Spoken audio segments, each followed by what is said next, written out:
Hey everyone, hope you're having an amazing day. It's Mark Wiens. I'm in Bangkok, Thailand, and today is a huge day because we are at a restaurant which is called La Maison, where Chef Bin, he cooks this overly gigantic, supersized burger. You could work out with this burger. We're gonna go to his restaurant. He is gonna show us how to make it. You need teamwork to flip this burger. We're gonna watch the entire process, and I cannot wait to share this burger with you and take that massive bite. But it's gonna be a lot of fun, and the burger, not only is it supersized, but it looks extremely delicious. It's actually pretty stable.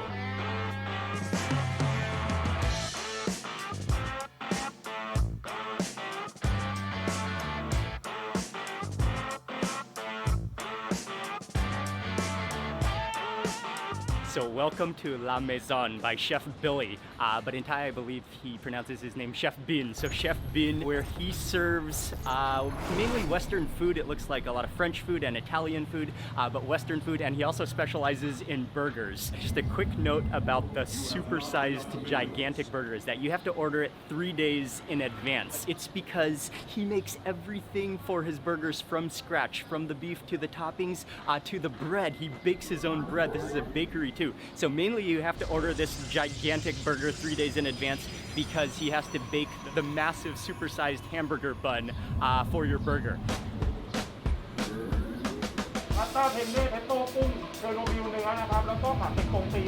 Let me introduce you to Chef Bin, or Chef Billy in English. Chef Billy in English. Thank you so much for having us today.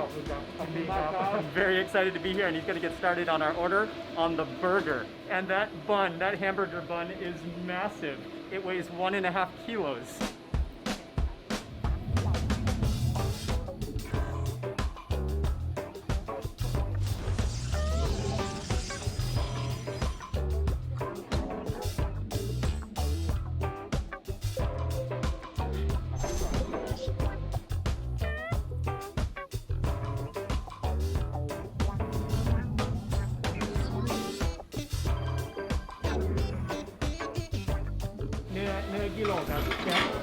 Kilo.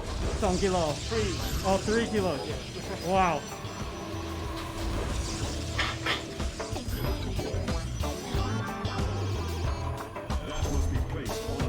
Oh man, 3 kilos of beef. That is massive. It's like an entire cake.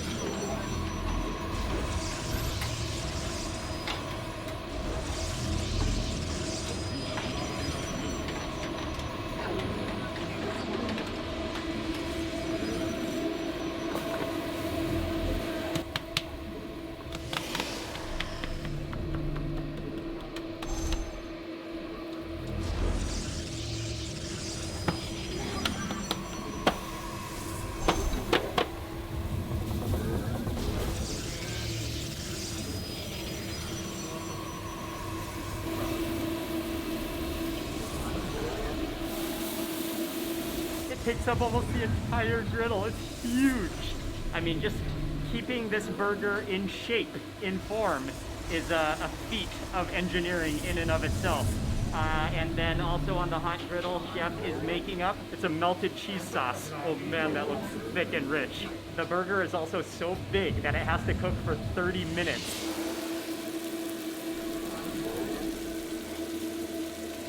We're only 5 minutes in and my mouth is already starting to water. You can just hear the oil hissing, the fatty juices coming out of that burger meat, that minced meat. So thick, it's like that thick. Chef is also going to get started on our other dishes as the burger is cooking. This one have a preparation time about 3 days. First we marinate 1 day, concrete 24 hours, and then the next day can eat. Can eat, okay. And you fry it, right?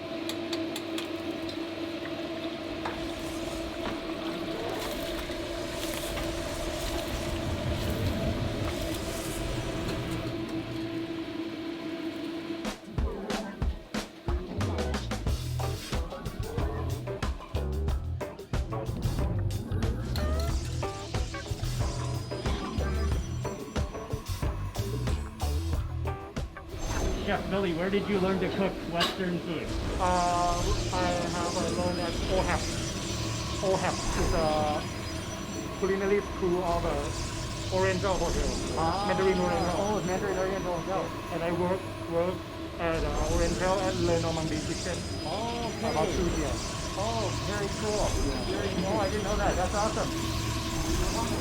That's a normal sized burger, and that is the super sized burger by Chef Billy. Okay, it's time for that flip. Yeah.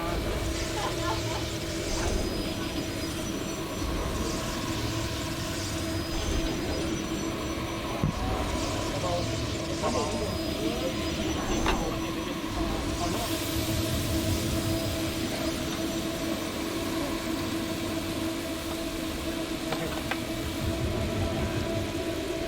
ด้านไหน ด้านนี้ก็ได้ ด้านนี้อ่ะอย่างนี้อ่ะอย่างนี้ได้ไหม ได้ครับ 1 2 3โอเคครับเอาอันบนออกอันบนออกเอาบนออกว้าวพี่บอยตู้ลงมา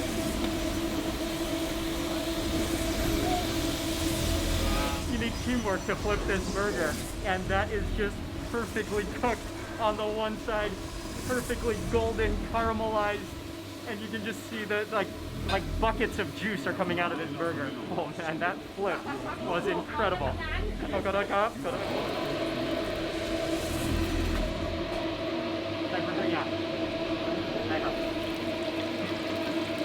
Burger also includes onion rings, a ton of onion rings.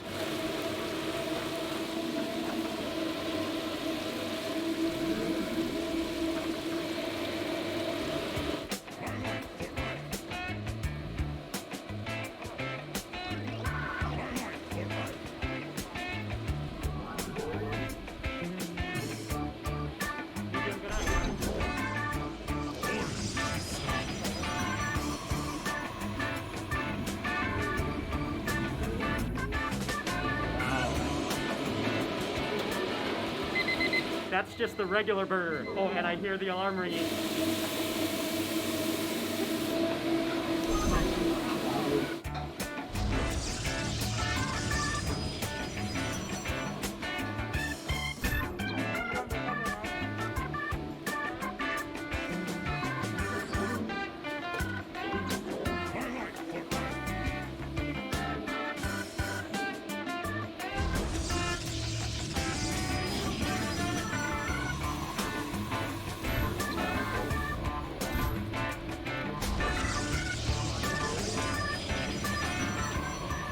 It is getting close. Almost all of the ingredients and the toppings are ready that are gonna go into the burger. They're about to start assembling it. That bread is just insanely huge. You could use that as a pillow.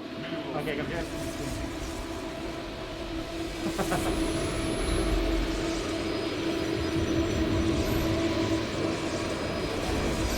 Chef is just toasting the bun, which he already buttered on the inside. You can just see the pillowy, the bounciness of it, the fluffiness of it.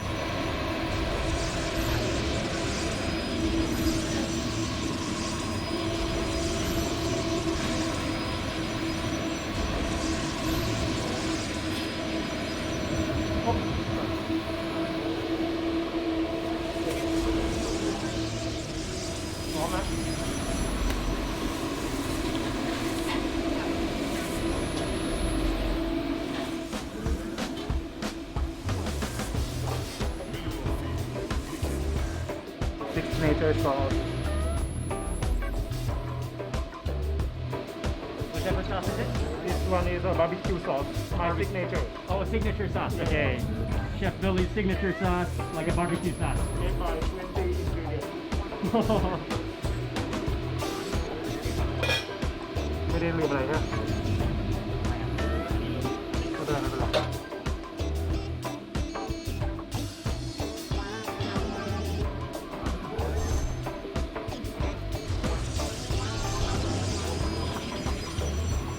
มายองเนส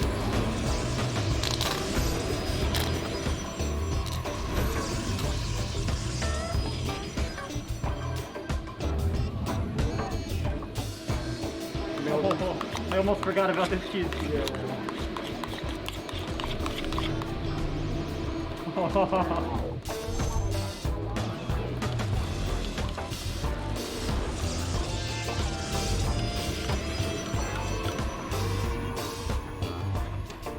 Done. Yes, Chef Billy. สุดยอดครับ How many kilos altogether, Chef? I think 4.5. 4.5 kilos. That was unbelievable. That's by far the biggest burger I've ever seen. And Chef Billy just, oh man, he rocked that burger. That was, it took teamwork to make this burger.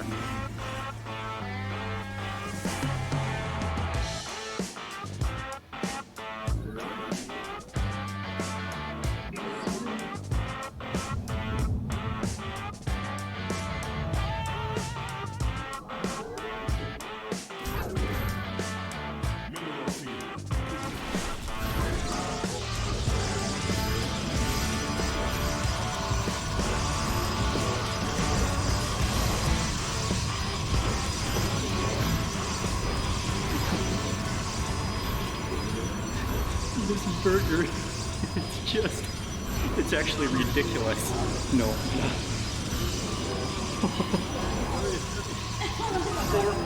4.5 kilos, but it might even be more than that. That is, wow, you could work out with this burger. I am gonna work out with this burger. You can almost just feel the meat juices and the wobbliness of the entire structure. อ๋อขอบคุณมากครับ เป็นสติปลอยวากิวโรซินี่สเต็ก Wow, steak too. Thank you, chef.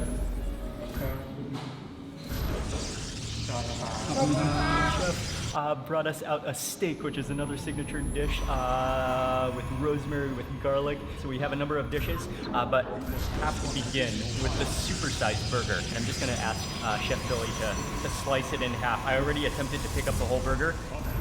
That's not going to work. It's going to just crumble and fall. But I think half the burger, we can do that.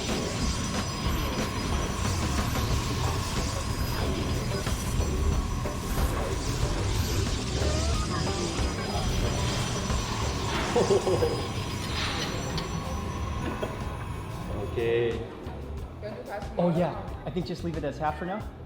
You think I can pick up the half to eat?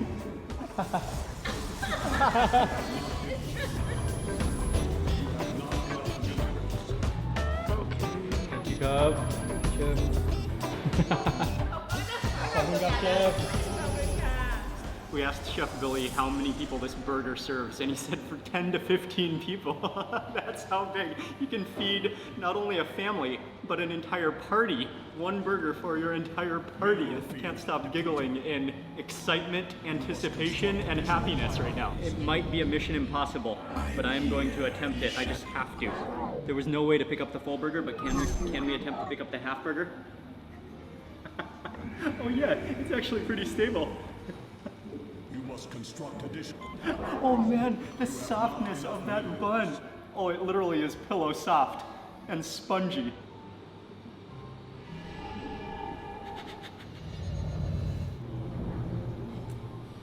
Oh, wow. You have to put your whole face in it.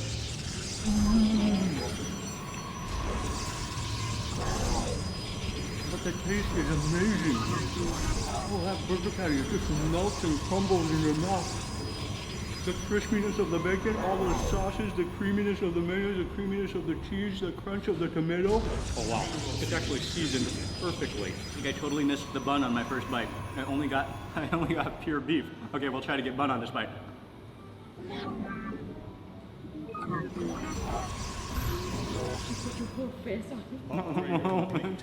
It helps to have a really huge jaw for a burger like this.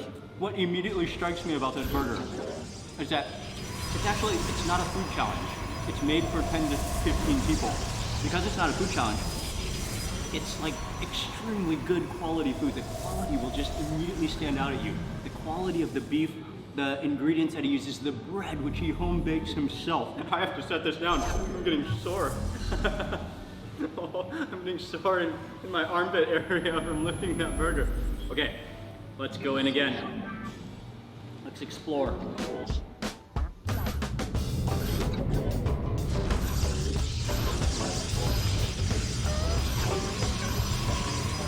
other thing that Chef Billy mentioned is that if you don't like birthday cake, you can order this burger for your birthday.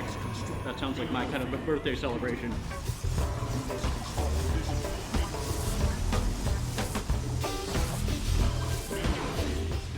Wow. The onions in there. I think the bread just went up my nose. The combination, the juiciness. Oh wow. This is the ultimate burger. Upgrade complete. Oh, that was my first bite of the cheese sauce. I've taken like 10 bites already, and you can barely see I've made even a dent in the burger. But I'm gonna set it down for now so we can try the other dishes. Okay, but let's try the other burger because we ordered this burger with lamb, right? So it's a lamb burger. He also specializes in lamb burgers. This thing feels like so tiny. This feels like the smallest burger of my life, even though this is still a very good sized burger.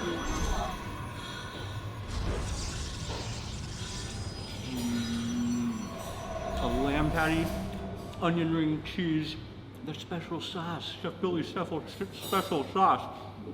Barbecue sauce, like a mild barbecue sauce. Tangy, sweet, sour. Oh, and now I taste the lamb coming through. Oh, that's awesome. One of his signature dishes here is the pesto pasta.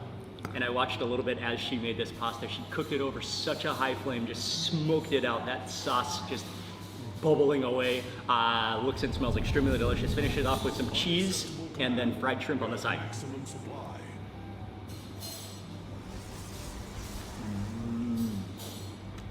Oh, wow. Oh, that's delicious. Rich, a perfect balance of cheese, the pasta, a smokiness. Oh, really good. And then another one of Chef's signature dishes is the duck confit. Cooked in its own fat and then deep fried, served with mashed potatoes, beetroot, maybe some, or cabbage. I think it's cabbage. And then, oh yeah. Oh, that duck looks incredible. Oh, wow. And I am a huge lover of duck confit.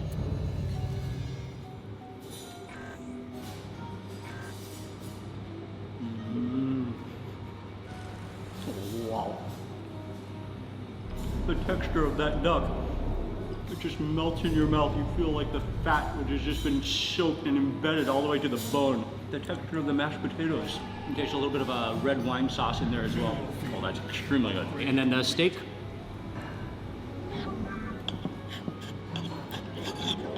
Dip it in the sauce.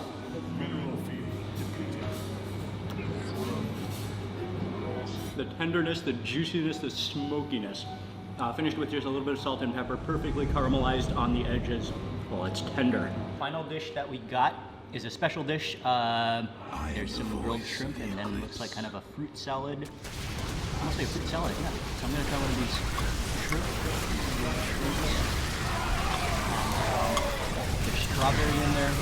There's tomato.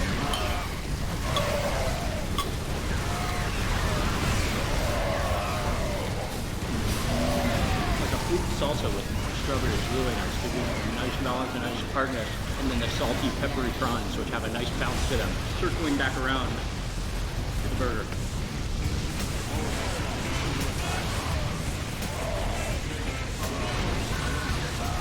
I think one of the aspects of this burger that you can't deny is how much fun it is to eat.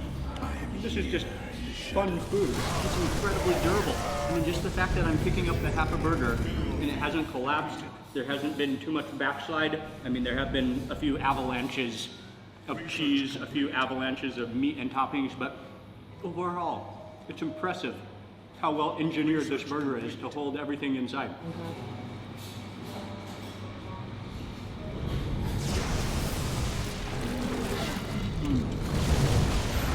Yeah. And I really love this special sauce too. In the corner. Ying is about to try the burger. First bite, Ying. First bite, 1, 2, 3. Dòng nước nữa lên. Chờ khỏi bị khó khăn. Ngon quá nữa. The beef really good. Okay, so we're gonna sit here for the next hour and try to finish as much of this burger and other food as possible.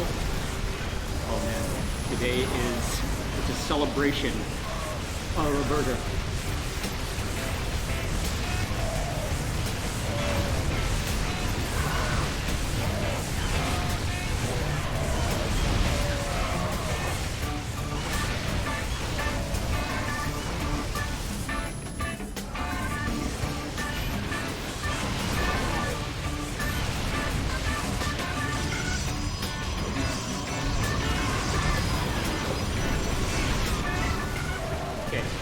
I think I'm gonna have to slice off my quarter. You actually have to saw through this entire burger. This is one of the most fun burgers that you will ever eat in your life. It's so much fun to eat and to chop and to saw and to put your face into.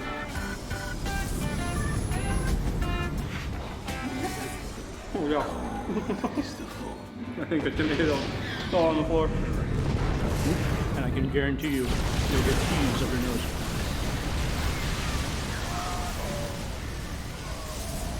And it's so worth it. Really like it. You really love the duck confit, but it is outstanding. The duck confit is highly recommended when you come here, along with the burger, of course. But I'm starting to slow down. I'm starting to get the meat sweats. This is going to be my last fistful of burger. The digestion sweats are kicking in. The deep breathing.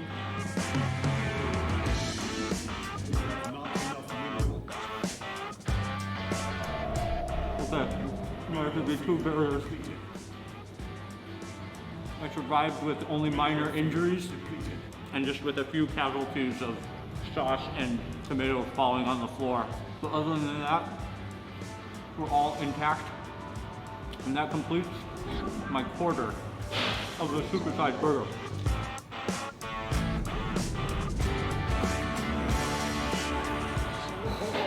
Oh, that was a journey. Oh, I want to spend the night here. My shirt has gotten tighter. It's going to lean my head against the wall. Oh man, that is a burger that you're guaranteed to not be able to do anything for the rest of the day, maybe for the rest of the week after you eat that. And so that is going to complete the most gigantic, supersized, huge burger that I have ever seen, that I've ever eaten. As big as it is, the deliciousness will impress you, and the quality of the ingredients, the beef, the bread, and the price for the giant burger is 2,999 baht, basically 3,000 baht. Considering that it feeds 10 to 15 people, price is not bad, especially again for the quality and quantity. Also, we originally found this restaurant on a channel called Serong Hai. They're one of the best food review channels in all of Thailand. I'll have the video that they made in the description box as well, so you can check out their video. But just wanted to say a huge thank you to Serong Hai for this recommendation. And Chef Billy, he's just so passionate about what he's doing. He's just an extremely nice chef. And I'll have all of his information, the restaurant, in the description box below that you can check out, but highly recommended. Great food, great people. And so that's gonna be it for this video. I wanna say a huge thank you for watching. Please remember to give this video a thumbs up if you enjoyed it. Leave a comment below, I'd love to hear from you. And if you're not already subscribed, click subscribe and also click the little bell icon. And that way you'll immediately get notified of the next video that I publish. Thanks again for watching. Goodbye from Bangkok, and I will see you on the next video. You require my skills. I serve.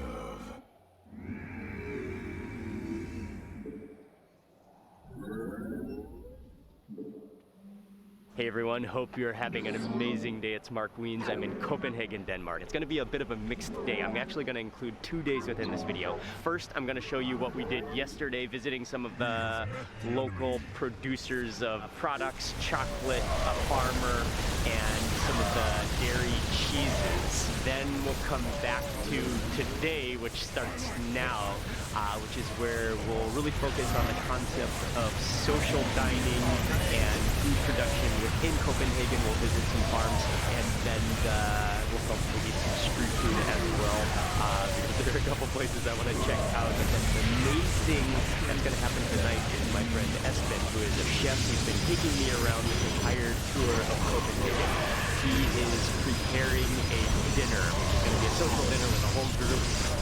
She's gonna cook using a lot of ingredients that we're gonna gather within this video and show you this entire story of everything we do along the way and all of the food.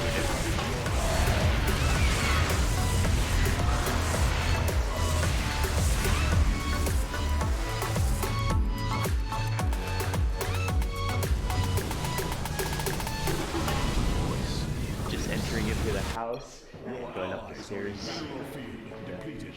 We embrace the glory of battle. Oh, okay. Oh, yeah. Getting ready to quickly go in the cheese room. Sure. Okay. All right.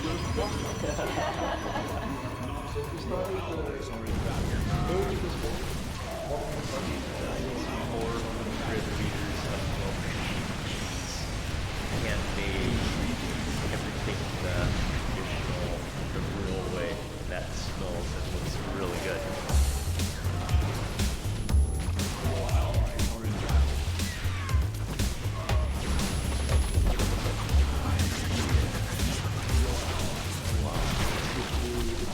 Yes, feel the aroma. Trying to live it out, right? Have a look.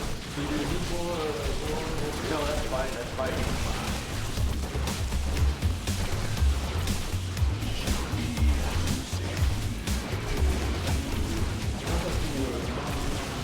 Rich, it's complex, it's really good. Yeah, really good.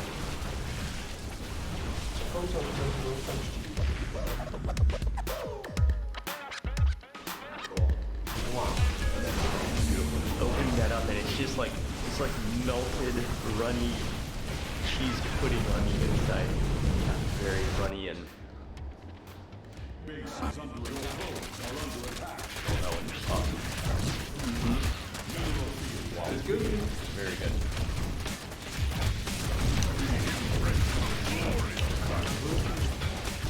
Okay, we got some of the fresh cheese.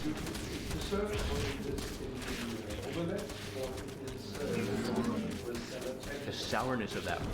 It's like a cream cheese.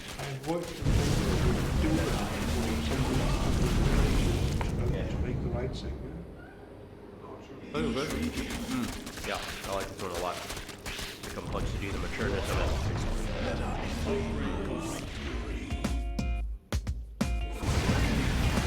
You like to try? The tractor. Is it still working or something? Yes. Nice work. Yeah. Of course.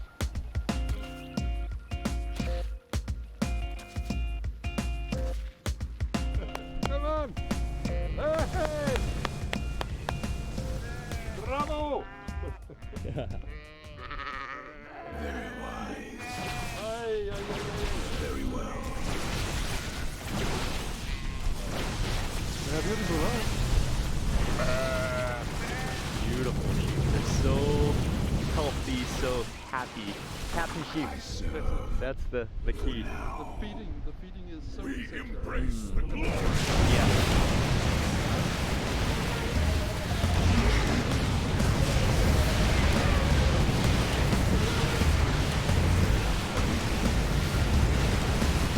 After we had the cheese, we drove probably about 30 minutes more back towards Copenhagen. We're still south of Copenhagen, but we've now stopped for lunch. This is it's a classic, it's an old restaurant, it's a heritage restaurant, and this is where we're gonna have lunch today.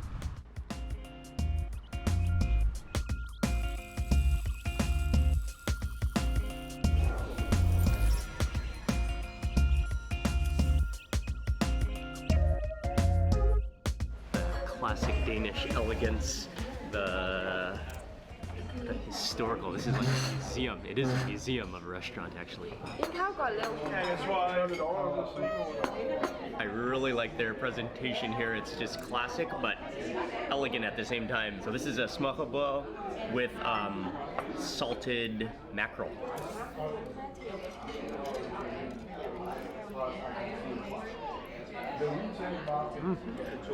Good, yeah. Thick on the mayonnaise, but good. And the salted mackerel. Okay, now on for the shrimp. And this one is beautiful. This one is the shrimp schmackelbomb without destroying it. Esben has the right method where you kind of put your fork in kind of like that style. Then making sure to like stab as much shrimp and bread and everything in one bite as possible.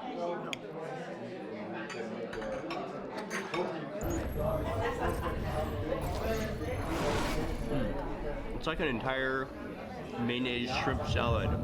Salty, really creamy from the mayonnaise. The little shrimp are very flavorful.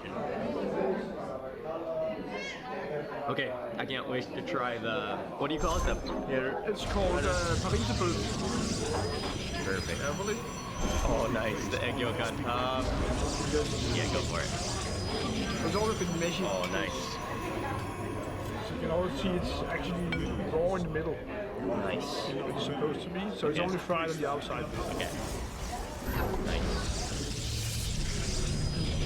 Yes. Oh, look at that. This is a beautiful dish. I love just the mess of toppings that just, like, and how colorful it is with the beetroot, with the minced beef, with the toast, with the onions and the capers, and the egg yolk, which is kind of like splattered on top.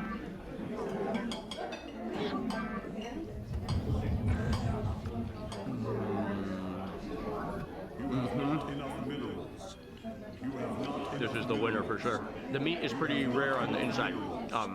It's really, really juicy, but then it's like caramelized on the outside. You've got the really crunchy bread on the bottom. That's just like beef lover's dream. The beetroot, the capers, the pickles to like give it some contrast. The richness of the yolk. An amazing burger. It's this kind of like modern looking take on smoked salmon. One thing I've noticed in Denmark is that it's important to get all the textures and all the different ingredients onto one bite every single time. Yeah, that's very important, yeah. The juicy tomatoes, that kind of contrasts the saltiness of the smoked salmon, which would typically be salty. When we get back. Another classic Danish restaurant and good quality food, really nice place, great service. From here I think we're continuing maybe towards Copenhagen where we're gonna visit a farm.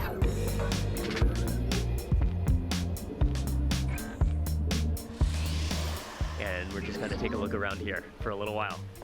And especially Esben is gonna get some vegetables to bring back for the dinner that he's cooking, I think tomorrow actually. He is growing organic produce and vegetables. Nice baby carrot. Taken care of, hand-picked. So he's in high demand for a lot of the restaurants in Copenhagen and just good quality produce. Yeah, and everything is so healthy. This has been a story across Denmark and many of the small producers, food artisans, and people that care that we've met throughout Denmark and throughout near surrounding Copenhagen. This could be like a little kid's world inside of a palm tree forest. Like I was running through these little lanes and loving it. I'm gonna have a carrot.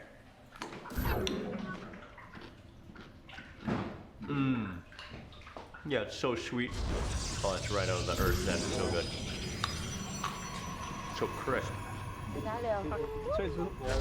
Thank you very much. Yes, good to see you. Thank you. Thank you. We are on our way to one more place this afternoon who produces artisan, very well-known, high-quality chocolate. You have not enough minerals. You have not enough minerals. Hello, Mark. Nice to meet you. We broke the winner podcast, so we have a lot of nibs sitting around. Oh, We okay. have a single kind of beef here, and so it's Okay, we got coffee, and we actually just moved into this brand new warehouse facility a couple weeks ago, so still setting things up, but he's gonna show us around and show us the process from the bean to the chocolate, I believe. being tomorrow. So these like almond size. Okay. Yeah.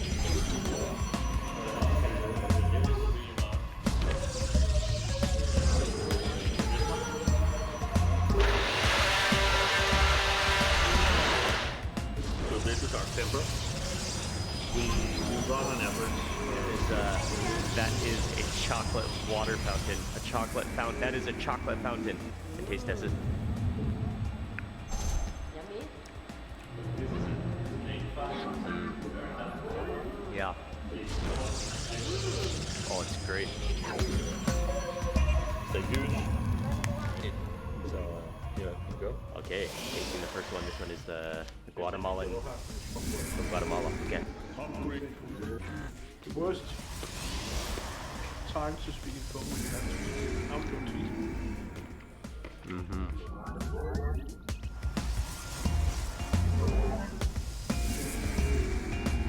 Yeah, and then this one is a dark milk chocolate at 55%. So much good flavor though. You have not enough minerals. Nicola, thank you very much again. He's super cool. I love chocolate. Yeah, I'm not big on sweets, but I love the actual cacao chocolate 100%. That's one of my favorite. It's a superfood.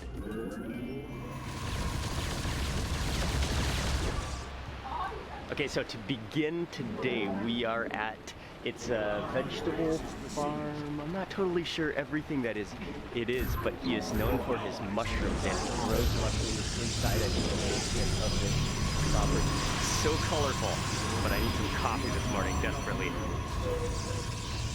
Thank you very much. This is such a cool little shop. He sources and curates some just very high quality products. Wines, vegetables, but then he also grows his own. Here we go, down to the basement.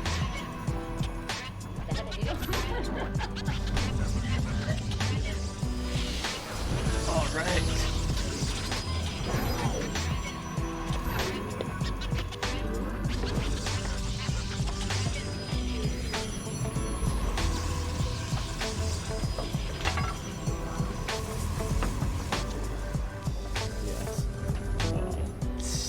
In here and you can actually smell like the mushroom umami just filling up your nostrils.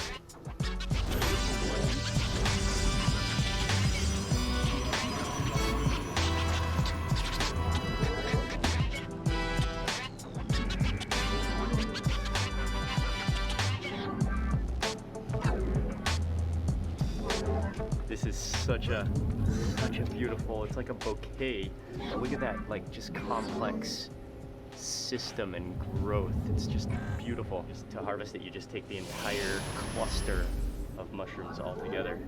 Yes. Stuff for tonight's dinner. Nice. Looking forward to cooking that. Yes, those are beauties. Cool.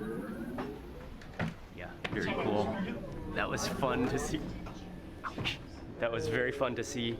And just, I love mushrooms.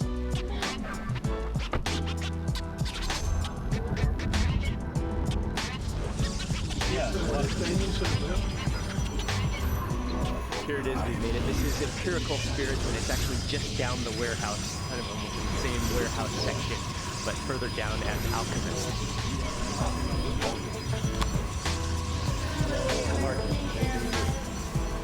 Thank you.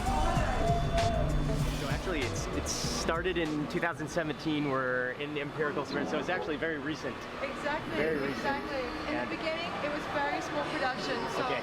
it was Lars Williams and Mark and Neil Hermanson producing around 3 or 4 liter batches. Oh, using, like just started out as a home production. Exactly, Okay. exactly.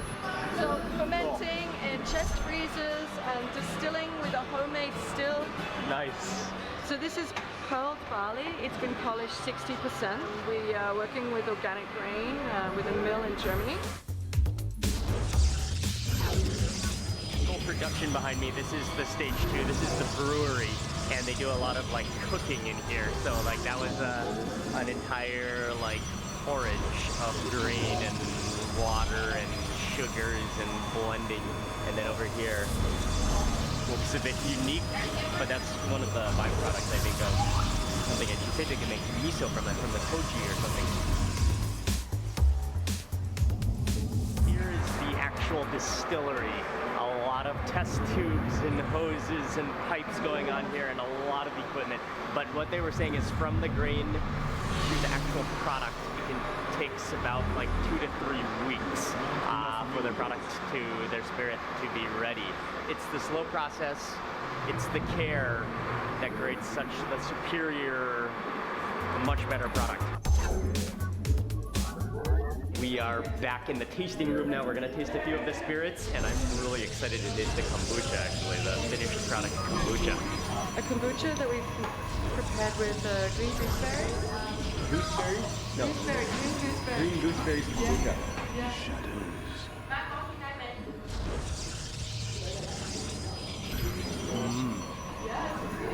Yeah, very fruity.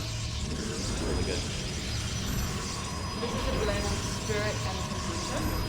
Quick, kombucha makes it quick. Yeah, exactly. Wow. Yeah. Both hops and flavored with flavor-free black tea. It's like a sharp fruitiness. Sour, sweet followed by sweetness. The spirit, along with the kombucha made from the Murcia peppers from Oaxaca that we tasted, smoky meatiness. Yeah, almost like a mole in itself. Yeah. Like a mole. Oh, that's great. But this is a hot sauce from the used habanero peppers and chilies that they use to distill and to add. And they make a hot sauce out of it.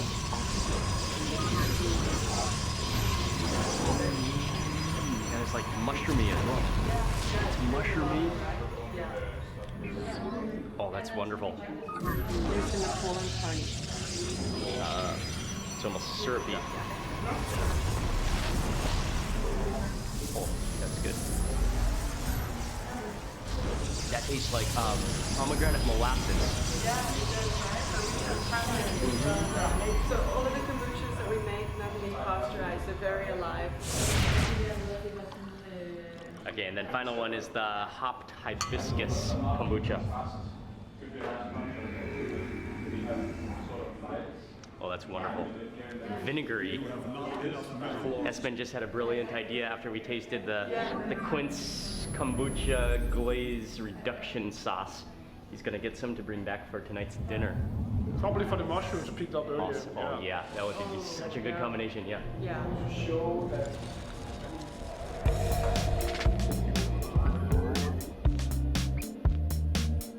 We just happened to be in the area and we needed to get some gas, some petrol. But we have another motive.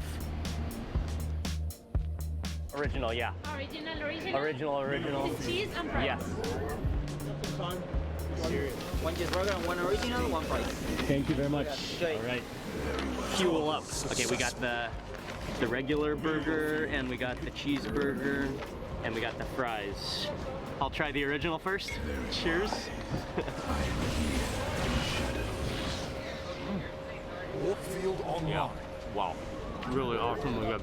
I think what for me immediately stands out, the beef is awesome, but everything fits together and the bun is so like soft and just like completely just like molds into your fingers. You get your fingers inside of the bun. That beef is awesome. Oh, it's just so good. It's just so warm and comforting. Yeah. The sauce. I am here in the shadows. Cheeseburger. In the cheeseburger. It's so saucy though. The onion, the pickle, the cheese is just melted.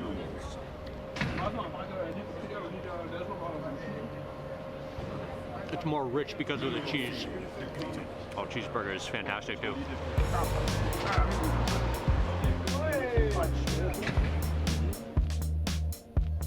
The next place that we're going today is an urban farm. It's on a rooftop. They grow vegetables. It's a restaurant, I believe, as well. We're gonna go have a look, and it looks really cool. Oh, you gotta go up this staircase. Very cool. Research complete. This is the rooftop staircase. What's the name of this place? Called Ostergrove. That looks like at least 3 or 4 stories. It's not too high, but not too low. Mineral field depleted. It's quite a staircase.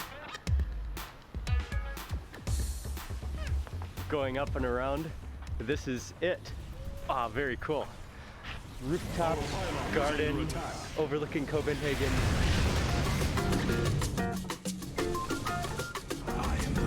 just gonna walk around here, and then I know we're gonna meet one of the owners and maybe just take a look at the kitchen. I know they're only open for dinner though, I believe. Oh yeah, this is amazing. Like the actual dining room, the table, this is within a greenhouse, and that's why some of the warmer climate things are growing. The tomatoes, the chilies, they're within this greenhouse. The concept even gets cooler. And even in the back, he's just gonna show us now some of the chickens. They even raise chickens.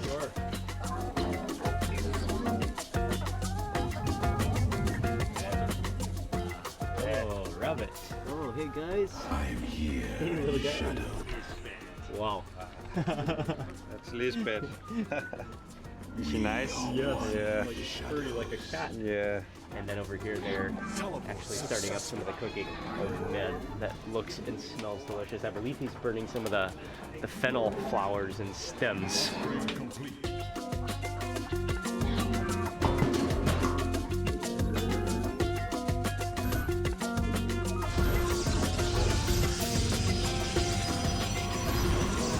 Very cool. To complete this entire setup, they even have their own bee colony here, which is now going into hibernation for the winter, but very cool.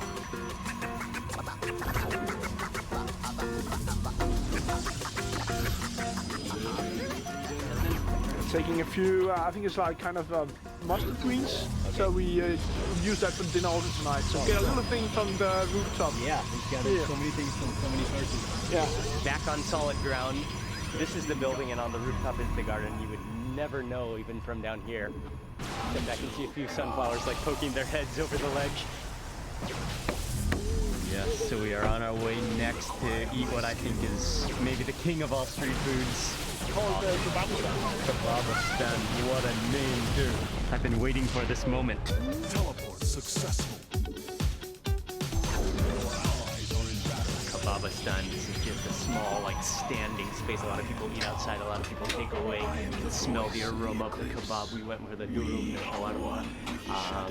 And the meat is on the spit. I believe it's beef. Okay. Everything? Everything for me, yes. Everything? Yeah, everything, please. Spicy, yes, please. This one is chili. Teleport successful. Your allies are in battle. That has some good weight to it. And even from the top, you can see what's cool is that, I mean, kebab, it has origins, but then it's also adapts to every culture, every place. And so you can see from the top here, you can see red cabbage in it.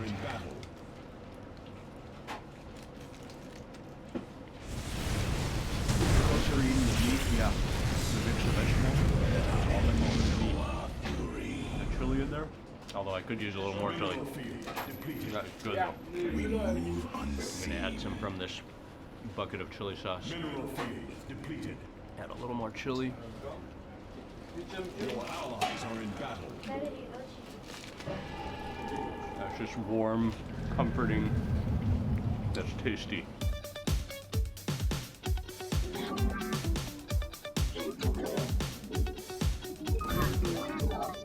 Had a little bit of a rest this afternoon, but this is what it all comes down to. I am on my way to the event, and Espen, he's an amazing chef, so this is going to be the first time that I'm very looking forward to trying his cooking and as we've been going to restaurants, as we've been going to producers, he's been thinking of ideas, and he doesn't have a restaurant, but he's in the process of opening a venue. He does a lot of pop-ups, he does a lot of catering, he does a lot of events, and I know he's a superb cook, and he's such a cool guy, so this is gonna be, yeah, what it all comes down to this entire couple of days of sourcing these ingredients.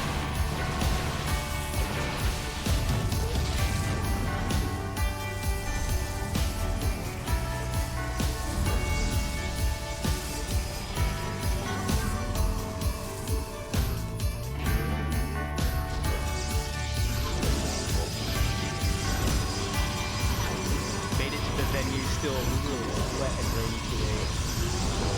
It's actually a wine shop. They have a table. They close at 7 p.m. and then they open and they just have the table and then starting to cook. There's going to be a pork roast. He's cooking up some red cabbage, some very traditional yet his way of Danish food, and using a lot of the ingredients that we have collected over the last couple of days. Oh, that pork smells so good sizzling away on that fire though.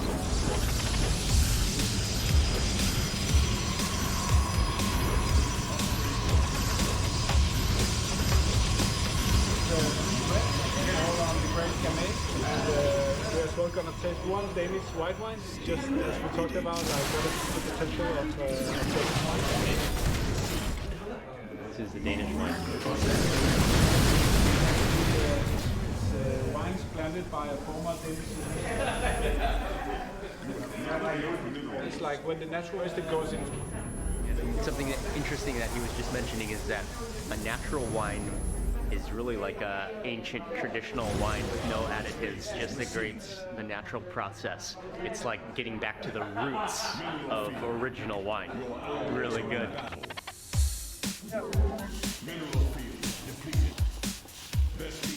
Yeah, I mean, those all the mushrooms we picked up at Yeah, at Dybo this morning.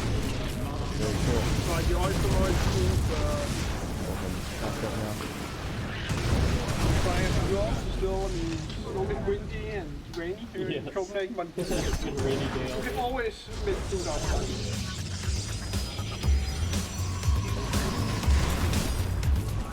So the first thing that Espen is working on is that codfish that we actually got direct from the fisherman. He's marinated it in a bit of salt and sugar, adding some mayo to it, but it's also kind of a makeshift kitchen because it is the wine shop. This is what Espen does. He does catering, he does assembling, putting final touches in, and then he's just gonna go out. There's about, I think about 15 people that are joining us all for dinner tonight. Like the bottom, so we keep it like crisp.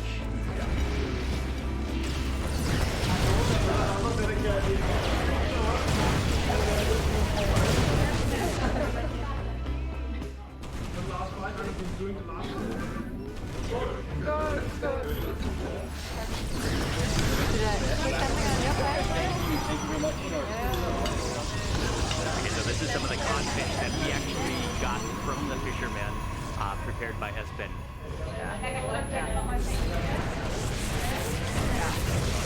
Oh, that's delicious. It still retains its rawness, but you can tell that it's slightly cured with some salt. You got the crunch of those, I think he said barley, and then a little bit of richness from the mayonnaise, the sauerkraut, the fennel flour. Oh, it's wonderful. One mix of vegetables we picked on a Bangkok yesterday. So in the bottom I made a puree of onions. And then there's some steamed carrots, a little bit of white wine butter, and some grilled fennel, and some grilled courgettes, and then there's actually crispy rye bread. Dried in brown butter with mushrooms. Yeah. Then we have a little bit of the mustard cream picked up at the Østergaard earlier. So let's add a little bit of that on top.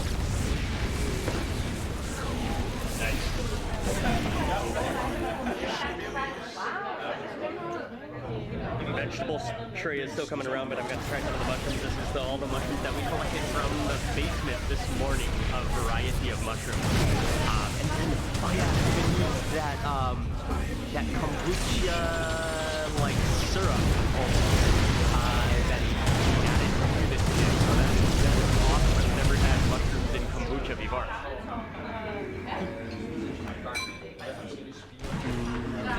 Oh, that is awesome. Again, it almost tastes like pomegranate molasses that's just like fully juiced up into those mushrooms, absorbed. Oh, it's really, really good. I'm used to it, so. Skies are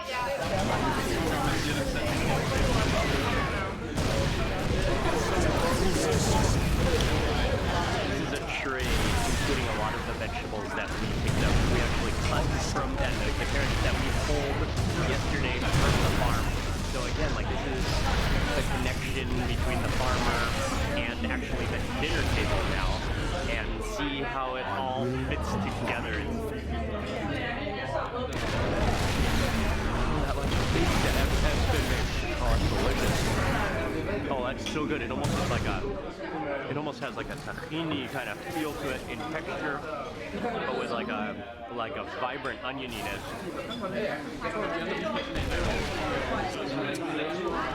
love fennel. That slight anise taste. And then with that, like, onion puree. So many amazing vegetables in there.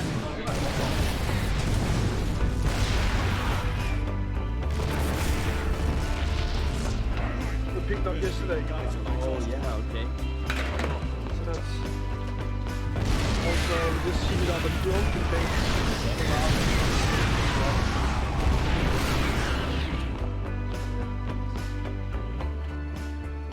It's been slicing up that slice. It smells so good. It's perfectly cooked, so juicy. Tasty has some of the pork crackling.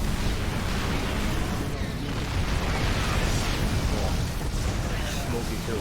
Smoky some fat on there for some juiciness. Very good. Yeah, so this is some of the traditional Danish cabbage, red cabbage. It's very common to have, like, especially with the pork like this, right? Yeah. It's kind of a Christmas tradition to have that. Great.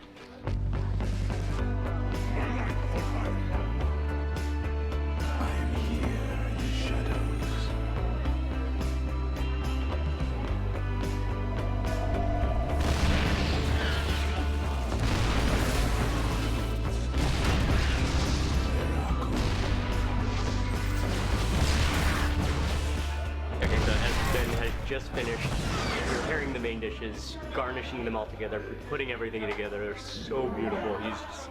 He's done an exceptional job. Just the freshness of everything. I love the way he keeps it quite like rustic, but just home cooking. It's what it is.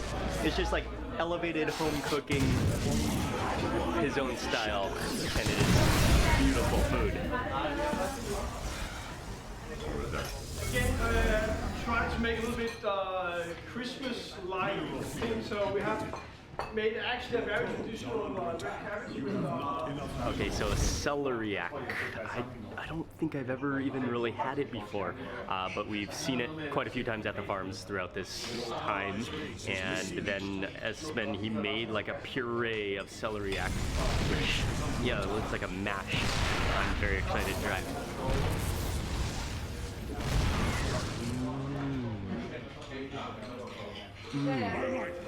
It's creamy, like just a hint of a starch, more like light and refreshing. Oh, it's awesome. And then this is some of the pork, which then he's drizzled with some of the done juices. It's natural. It's so natural tasting. It's smoky. It's porky. It's juicy. And then these are finally some of the different squash that we got also from the farm yesterday. Right on. No, it's so buttery. And then sauteed in butter as well. The texture, the sweetness, everything is superb.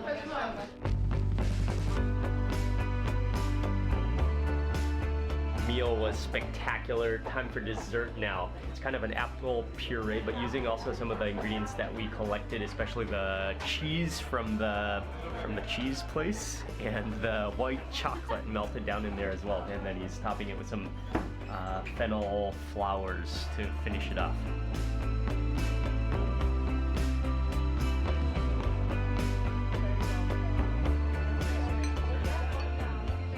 The apples with the cheese with the white chocolate, and I like how that touch how he added some of the fennel flowers to the end of it as well.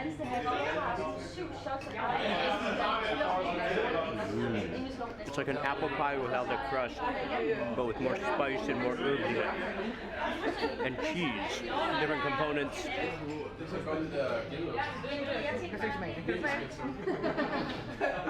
but I hope you enjoy it, and yeah, thanks. That's it.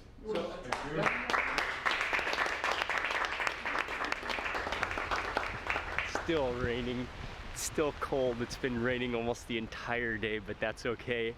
Dinner was fantastic, and it was great to just experience the entire social dining pop-up dining culture of Copenhagen, and that food cooked by Esben was delicious. Yeah, what a meal. Esben, amazing job. Massive thank you to Visit Copenhagen, to Wonderful Copenhagen, for inviting me on this trip to Copenhagen and for arranging everything and for setting everything up, so thank you. And if you haven't watched this entire series, I'll have the link in the description box that you can check out. I want to say a big thank you to everyone who helped, to everyone who arranged everything we did, and I want to say a big thank you to you for watching. Please remember to give this video a thumbs up if you enjoyed it. Leave a comment below, I'd love to hear from you, and if you're not already subscribed, click subscribe now and also click the little bell icon so that you get notified of the next video that I publish. Thanks again for watching. Good night from Copenhagen. Okay, I'm gonna go in now, I'm pretty wet, and I'll see you on the next video.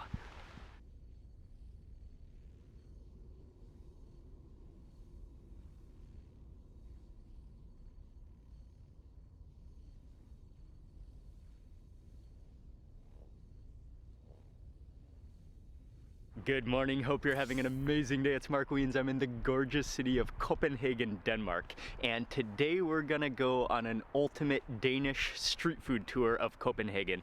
We're gonna visit some of the markets, some of the traditional markets, some of the modern creative food markets. We're gonna eat a lot of delicious food. And I think it's just past 8 a.m. We're gonna meet up with my friend Esben, and so that's the plan for the day. It's gonna be an amazing day, and I'm gonna share all the food and this entire experience with you in this video.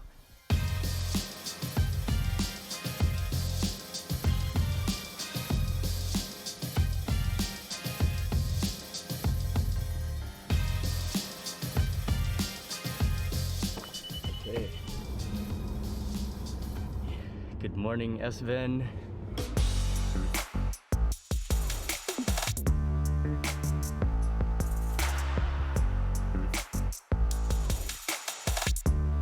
Can you help me to pronounce the name one more time? It's called Torvhallerne. Torvhallerne. So it's a bit of a Danish street food market here. Okay. It's a very like gourmet, a lot of artisan ingredients as well as restaurant stalls. And so Esben knows some people here. We're gonna walk around, we're gonna eat, do some eating, and then also see the produce. Oh man, step in here, immediately greeted by seafood and the aroma of like smoked fish, smoked, wow, look at the size of those. I think those are monkfish. There's lobsters. Oh man, okay, this is a very cool market. Yeah, so some of the things available, all of the different seafood. There's lots of different salads. There's even some international products. Oh, okay. So we can eat like whatever you think. I mean, also. I have I know this guy who's had this place. They're selling like very local products and a lot of fun. Also some canned fish. I think we should taste. Yeah. Let's try that. So maybe we should go there now, and then we can go and have some fish later. Perfect. Afterwards.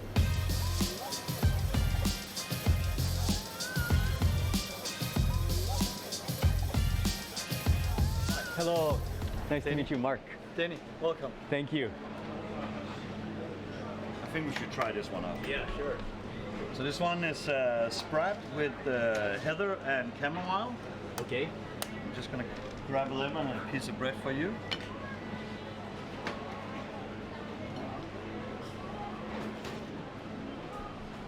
Okay, so to begin with, we're starting with a can of preserved, they're actually smoked sprat fish.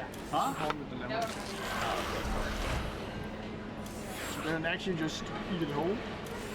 Okay. And then you can eat it with the bread too? Yeah. So it's a little bit like sardines, anchovies kind of thing, right. but hvordan går det også her? Oh yeah, the smokiness of it. Yeah. And really soft. Okay, I'll get another, and then I'll taste with some of this bread. And this bread, oh, the bread is incredible. It's so crusty on the outside, and then like so airy, bubbly on the inside. That fish though, it's really, really good. You barely even like feel the bones. It's just like one solid piece of meat.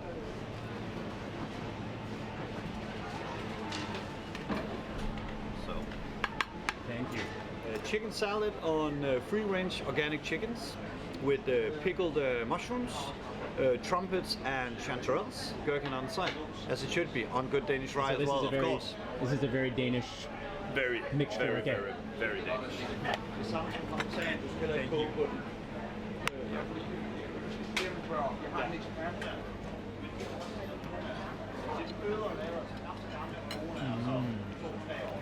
Oh wow. That is creamy. So creamy. So rich, and then like shredded chicken within this, like really almost like sticky, delicious, like thick sauce. And then it just kind of crumbles into that rye bread. Oh, that is really good. Give me a minute.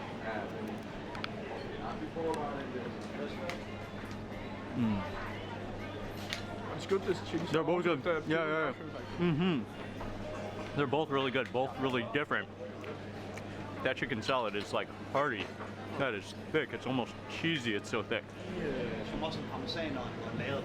That was a delicious first stop. This place is called Omen and Venner, and the owner, he's very cool. But all sorts of cured meats, preserved things, cheeses, really good, handcrafted, quality, artisan things to eat. Yeah, that was delicious. Okay, we are moving right across the lane. Oysters, you also have oysters and Okay, so this stall right across is just like a cabinet full of all sorts of meat products. I mean, they have a lot of raw meat that you can take home and cook, but they also have a number of things that are meats that are cooked. So we're gonna try some of the frikadeller, which are they're kind of like patties of, it's minced meat, kind of like meatballs, kind of like pork. Actually, it's a mix of pork and beef. It's a very traditional Danish food. very traditional Danish food. We're gonna try some of that now.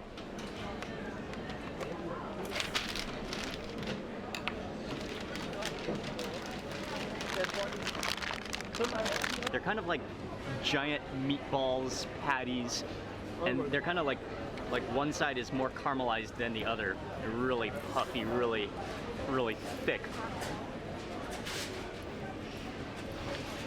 Oh yeah. Good. This is so good. I feel meaty and like spongy. You can taste the onions in them. That's awesome. You normally just make them on a frying pan. So that's why one side is more caramelized than the other. Okay. So it's like one side down, Yeah. maybe like adding in some kind Normally of fried oil. in butter. Yeah. And you could eat this with bread. It would go good with bread.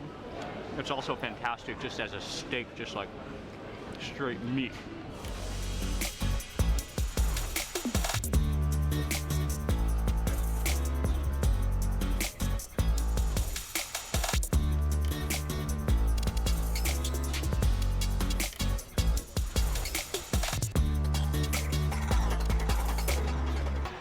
So we're now entering into the next building, and this one immediately you can smell coffee. I think there's a lot of like coffee shops, there's wine, there's bread, similar but kind of like different products.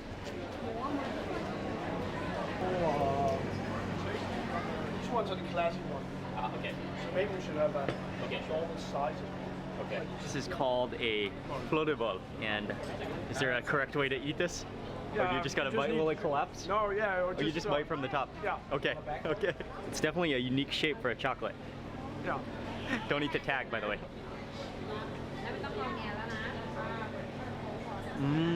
Okay. That's good. Now I understand why it can be so big. It's filled with cream, and then just the outside wrapper is chocolate. Actually, it's not actually cream on the inside. It's made from fluffed egg whites, so it's more like a meringue. Yeah, but it's really fluffy, really creamy, made from eggs.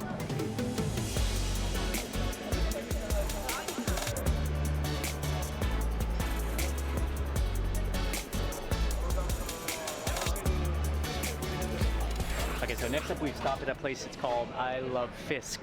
and this is mostly fish they have. But they have mostly prepared dishes, and their specialty it's a fish fricadeller, so it's a big like fish patty. And we got the traditional one, which is made from cod. It's kind of minced up. There's probably some egg in there. There might be a little bit of flour. It's kind of like a very thick kind of mayonnaise dressing salad, and also served with a slice of rye bread. So you kind of get some of the fish patty, and then some of that yellow salad rombolade. Rombolade.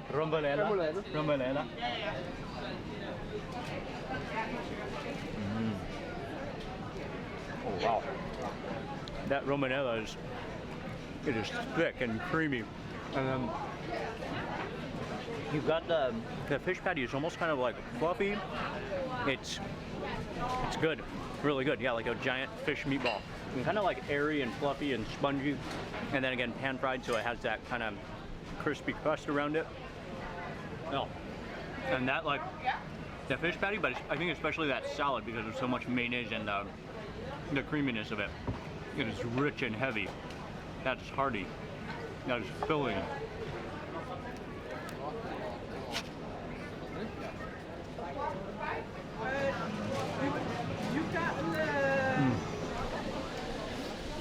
And we are gonna move on to eat a little more seafood, I think, before we move on to the next street food market. Or see different kind of oysters. That's actually the Danish one, the big ones. Is there one more thing we should try here? Like just one? Okay, a lot. But this one is the most Danish we all have. It's Danish shrimps from Skagen. I think that's more like Let's try. Yeah, we ordered some oysters, a couple of oysters, Danish oysters, and also a shrimp kind of mixed salad, and we're moving over here. I think there's some counter space where we can eat them. Let's have the Danish oyster. So we just, I mean, Switzerland, so also eating the very traditional way. Danish oysters, Limfjords.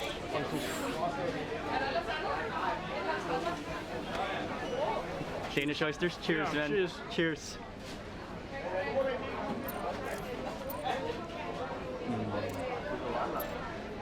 Very fresh. Yeah, very fresh, so good, briny with the lemon. That was delicious. That was a bite of pure joy. We also got a little tub of, this is a traditional Danish shrimp salad. And I think it might be, there's some kind of a dressing, but there's definitely some dill in there, maybe some kind of herbs or vegetables, maybe some onions in there. Oh wow. Oh, that's amazing. Oh, the freshness of the dill, the texture of those shrimp, and then just the cooling, like creamy mayonnaise-y dressing. Oh, that's really good. That would go really good with rye bread, but also just good on its own. Oh, just straight. That's delicious and cooling. Så det normalt bare som hele, ikke? Normally on the traditional way you do with eller en lille stykke ål, og så tager vi en røget sild. And then finally, to wrap up I think our snacking at this market, we got a mixed plate of smoked fish. And smoked fish is very common, very traditional throughout the history of Denmark. We got the main fish is a smoked herring, and herring is very popular. But we also got some smoked eel, which has then been like peeled, the skin peeled, and so it's just the meat. And then also some smoked salmon, along with a couple slices of rye bread. And the rye bread in Denmark is it's just incredibly delicious. Like the crumbly graininess of it, I love it. So we're gonna taste some of these smoked fish next.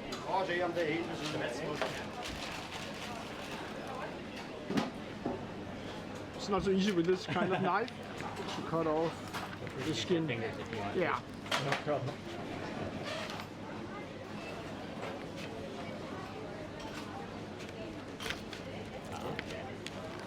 So it's basically like this. And you normally eat the skin, or you don't eat the skin? No, we don't need the skin. Oh, okay. So normally you serve it on rye bread, maybe with an egg yolk and some chives and a little bit of mayonnaise.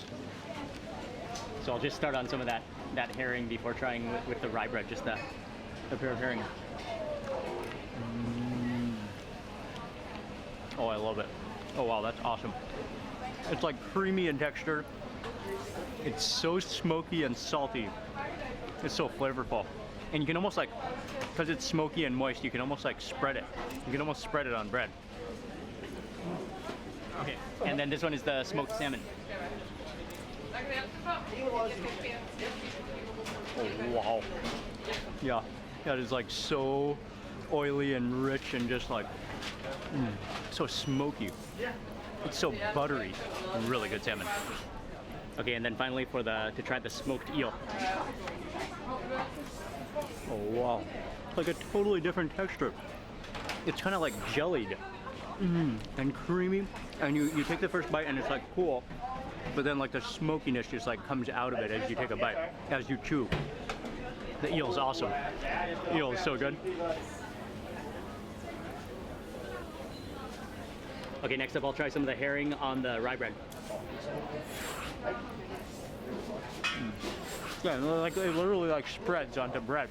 I just love the rye bread in Denmark. Like it's so, it has whole grains of rye, so you feel the texture, and it's not like dry bread at all.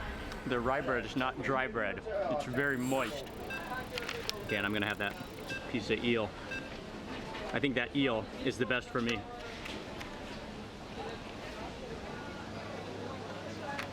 But everything is good. I love all these smoked fish with the rye bread. Salmon is good, herring is good, but the eel. Thank you so much. Okay, that was fantastic, thank you. Oh man, that actual ending smoked fish tray was one of the highlights for me. Really, really good. From here, we are driving to a street food market, which is called Refen.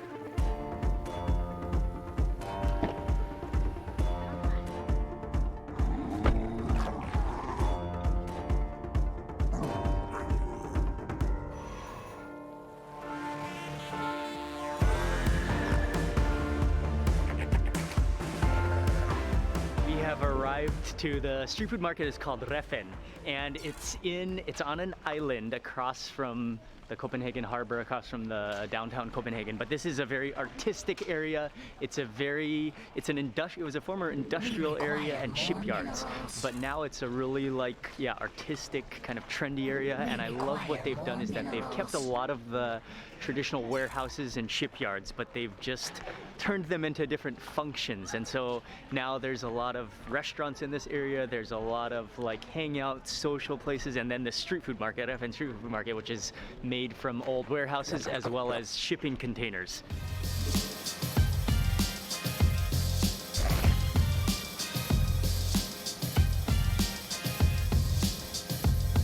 Hello again. Hello again. Yeah, so we're gonna walk a lot more through the market and eat some of the food, but just walking through, you notice there's a lot of international food stands, and I just love how it's so artistic. It's kind of like permanent makeshift, but Jesper was telling us there's over 100 containers that make up the market, and there's no like print design. Everything is hand painted. Everything is each own person's creativity. But you said from how many countries are there food? 17. 17 different countries. Okay.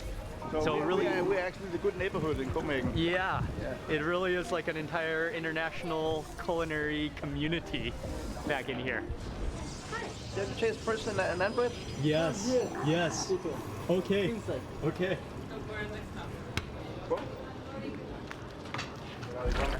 Yes. One?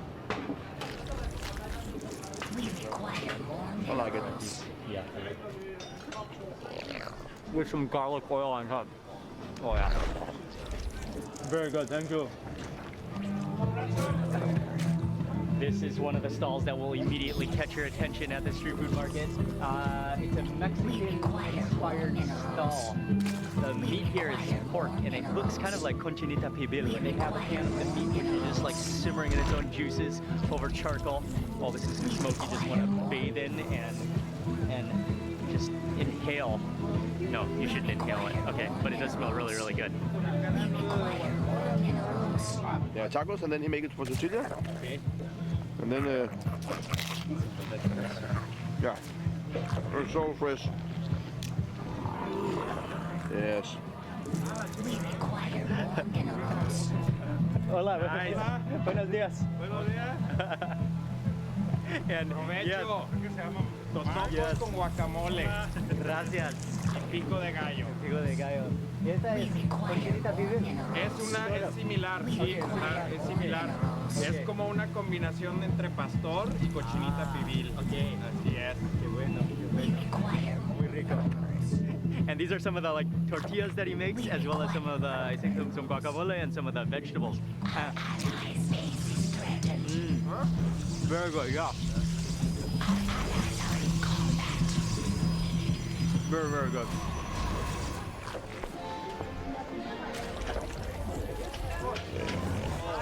Mark, nice to meet you. Nice to meet you. So, Mike, I guess that you want some hot dogs here, right? Yes, please. And I heard something about you like to make them yourself. We'll take a new one for you. It's the chef one, actually, the one I use. Oh, you're filming. Okay, thank you. Just put it on like this. All right, and then so I'm about to head into Nordic dogs. Inside the cart, we're gonna make the hot dogs, and actually they're not even hot dogs. They're like most of them are venison dogs or a mix of beef hot dogs, and we're gonna make them. We're gonna fix them. Let's go in. Let's go in. Great. The gloves on. To the wild meat, and it also smells the notice. And it's like, you know, the smell is like brioche bread. Oh, baked yeah. with butter. And then 3 minutes, and today, for the one we make, that's the retorn. And you know, the crisp. And then pork sauce. So then, first the mustard. In this case, it's the seaweed. Add extra apple into it. There's always apple. Like the Danish tartar sauce. Okay. And then it's with the raw onion. Fried onion. Yes. Oops, maybe too much. And then we will do the finishing stuff. Okay. And that means that they still have a little bit of really good taste to the pork sauce. Here in the north and Denmark in general, we love chocolate milk. So I'm just going to give you a half glass, and if you love it, you always get. Okay.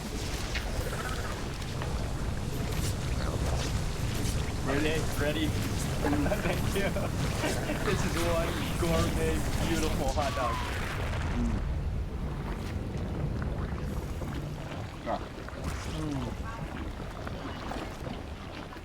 And then we have the chocolate milk. Oh wow. The quality of that hot dog, the bun just like, just completely peel away the different sauces, the caramelized onion, and then just that vinegariness from the pickles. There is a reason why it almost lasts for 100 years now. 2021 will be the 100 years anniversary for hot dogs here in Copenhagen. Wow. So some Danes don't eat hot dogs without the chocolate milk. Some Danes eat hot dogs to have the chocolate milk. Is that right? Okay. That's something I never knew. Wow. Oh man, that's just like, that's liquid chocolate. It is. And so creamy. Wow. They do complement each other. Only 4 ingredients in it. It's organic Danish milk, a hint of salt, sugar, and then the red walnut chocolate. And that's that's going to get contained. And I think I think that might be my first time to ever have hot dog and cold chocolate milk combination. Yeah, the chocolate. That's the flavor combination as well. Come on, Mark, do it. Come on, that's a big bite. Come on, do it. Wow. Mayonnaise, homemade from the OU. Okay, we're gonna try one more, which is a special for today, which is a venison hot dog. And so he's just searing that off and then gonna dress it. Venison fusion hot dog. And this one, yeah, made from venison with that beautiful salad on top. Oh, it looks good. That is number 2, yes. Okay, I have a taste. Yes, you have a taste. Oh, wow. That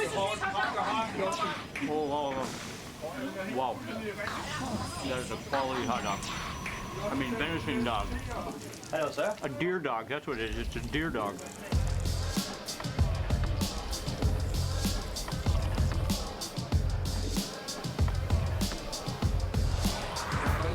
What's up? Nice to meet you. Nice to meet you.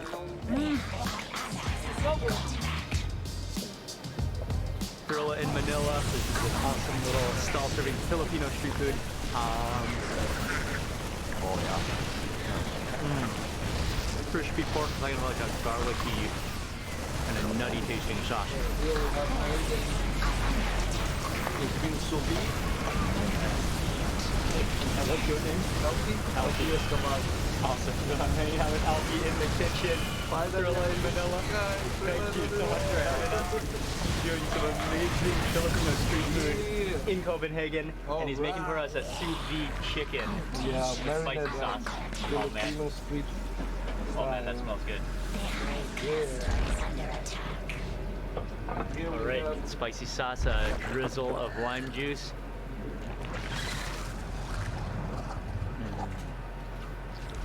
Oh yeah, man. Oh yeah. I think that's That's good. Oh, it's so good. Like a kind of tanginess of it too. The spiciness of that sauce. Oh man.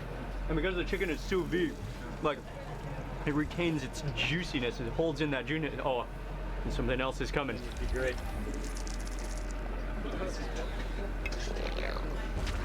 Okay. ready. Cheers, guys. Cheers.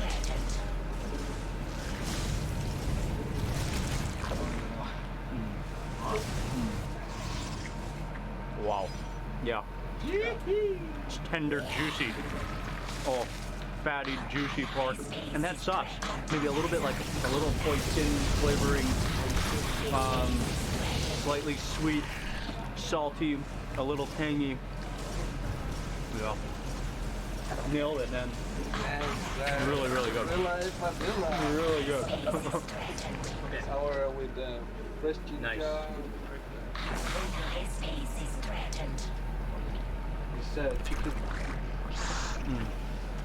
Thank you so much. Thrilla in Manila. Keep it up. Thank you. Thank you.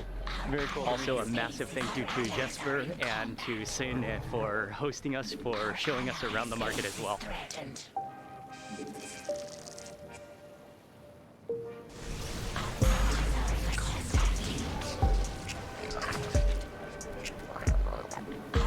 We're just walking through the central train station right now, a massive bike parking lot, but we're walking next up on this ultimate Danish street food tour of Copenhagen. We're walking over to Tivoli Gardens where they have a food hall, and it's relatively new, but also another like public social dining hall atmosphere where we're gonna maybe look around, get a little bit of food before we eat one more thing on this tour.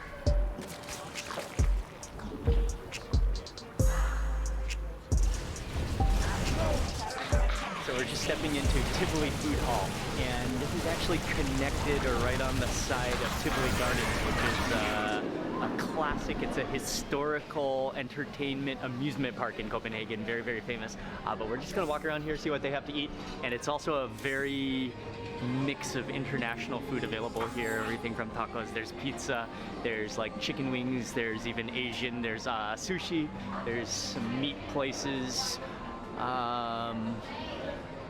But it's really high quality. It does look really good. A lot of like organic quality, high quality ingredients that they're using in this market as well.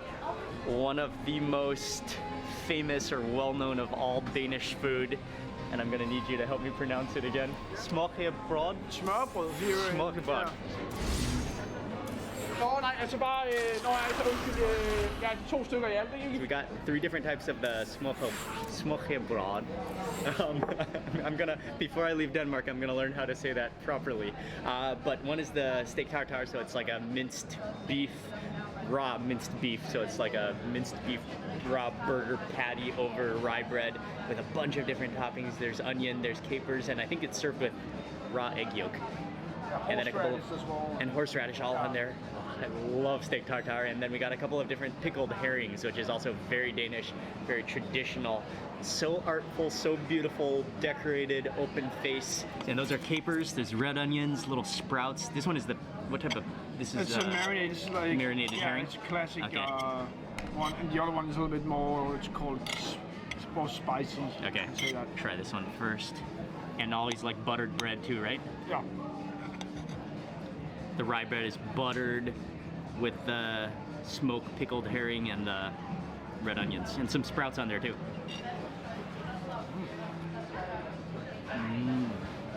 Good? Really good. The herring, yeah, it's kind of like pickled, it's kind of like briny, kind of like sweet and sour. Then with the rye bread that just crumbles, the crunch of the red onions and the like, kind of like pickled capers as well. Oh yeah, kind of has like almost a like a nutmeggy taste to it, Mark. Oh nice. Okay. Oh, it's not runny anymore. It's kind of. Yeah. Whoop. And now for the steak tartare. And then with horseradish, with onions, with pickles, with and mix everything with that yolk. That is a beautiful touch as well. Just a runny yolk. At first it just kind of plopped and then it popped. It's my first try at getting steak tartare with a fork. It's not very pretty, but it will work.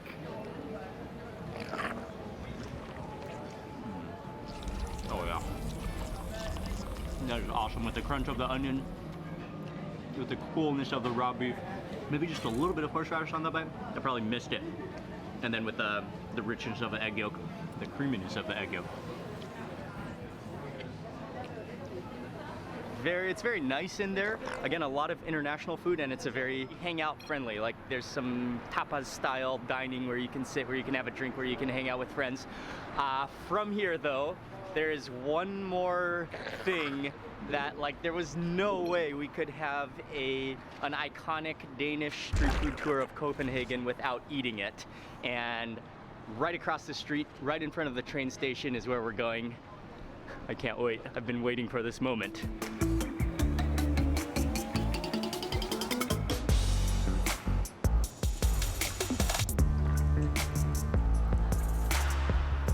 John's Hot Dog Deli. This is one of the most well-known, legendary for hot dogs, traditional Danish hot dogs, which are world famous. And what's amazing about John's Hot Dog Deli is that he keeps the recipe traditional. The hot dogs are traditional style Danish. Hundreds of years of history in the hot dog, in the tube steak, but he kind of upgrades the ingredients and makes high quality ingredients, makes his own ketchup, makes his own toppings, and so they're good quality. I cannot wait. You get that hot dog steam aroma as soon as you step underneath the awning in this cart, and I love it.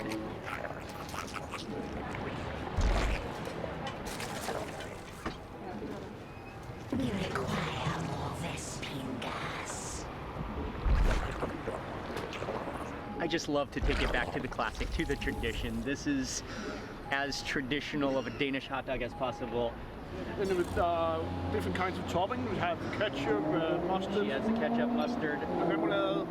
Oh yeah, the remoulade. Yeah. Okay. Cucumbers, onions, raw and fried. Okay, and then some ketchup and mustard.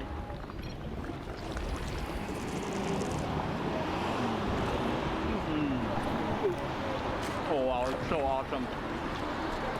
It has, what I love is the hot dog has that snap to it. As soon as you bite down, like that skin just snaps, and then it's so like warm and comforting on the inside with the sauces oozing, and then if you drop any toppings, the pigeons are immediate to grab it. It works well. No leftovers.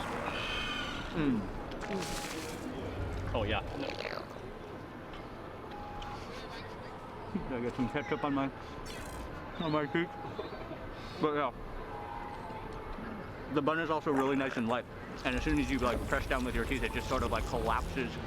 Because it's toasted, so it's crunchy. That's all you could possibly want in a traditional hot dog. Okay, final bite. That was everything I had hoped it was going to be, and more. Oh, that just hit the spot. Yeah, that is a must.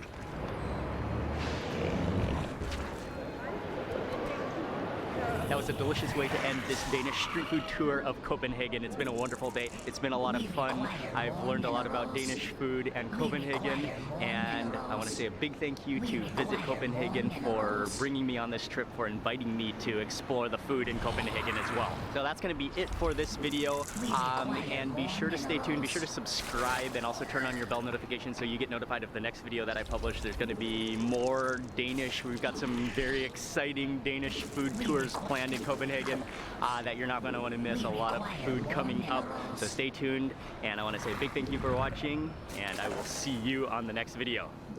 We require more minerals. We require more minerals. We require more minerals. We require more minerals. Metamorphosis. Good morning, hope you're having an amazing day. It's Mark Wiens. I'm in Copenhagen, Denmark, and the plan for today is we are going on a classic, a legendary Danish restaurant's food tour of Copenhagen. So we're gonna order some classic Danish food, and we're gonna eat a lot of heavy, meaty dishes, and I'm gonna share all the food with you in this video.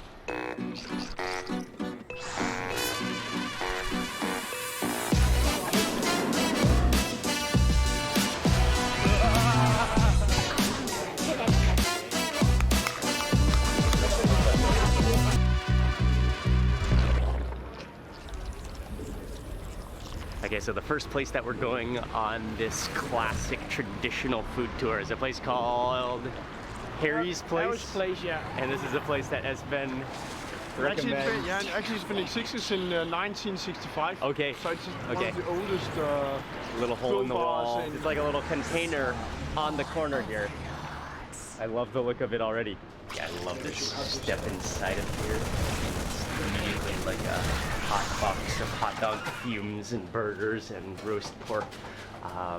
And it's grill bar, so it's kind of like really food on the go, fast food. You stand here. There's not even tables. There's not even seating space. You just stand. You order, you eat. The main thing that we got is the pork sandwich, which is it's like one of the ultimate Danish favorites. It's actually roast or fried pork. It's roast. But the skin is like unbelievably crispy, and it actually even separates from the pork because it's like a handle of crispy skin. A nice slab of pork in there, and then pickles on there, all in a bun. That is a classic Danish. I'm gonna grab my mustache of crispy skin ready.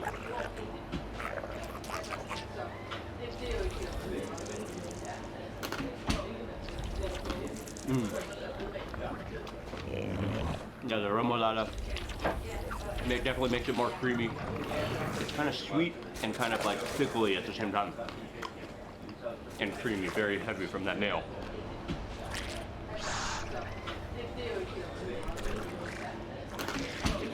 Okay, this one is the classic, the frikadelle, the meatball, Danish meatball sandwich. And again, I think it's only served with the red cabbage on the inside. The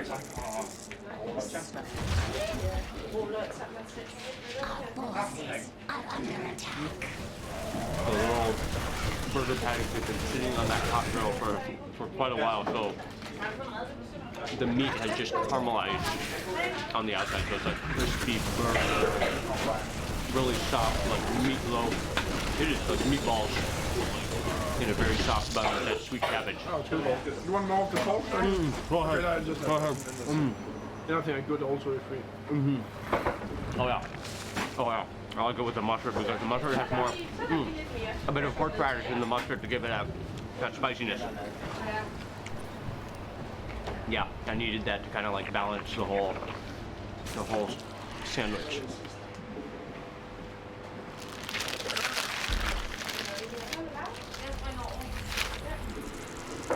That was just delicious. That was a great way to get started, and what a location. Just a little grill bar, standing room only, very local spot. We are moving now to Tivoli, right?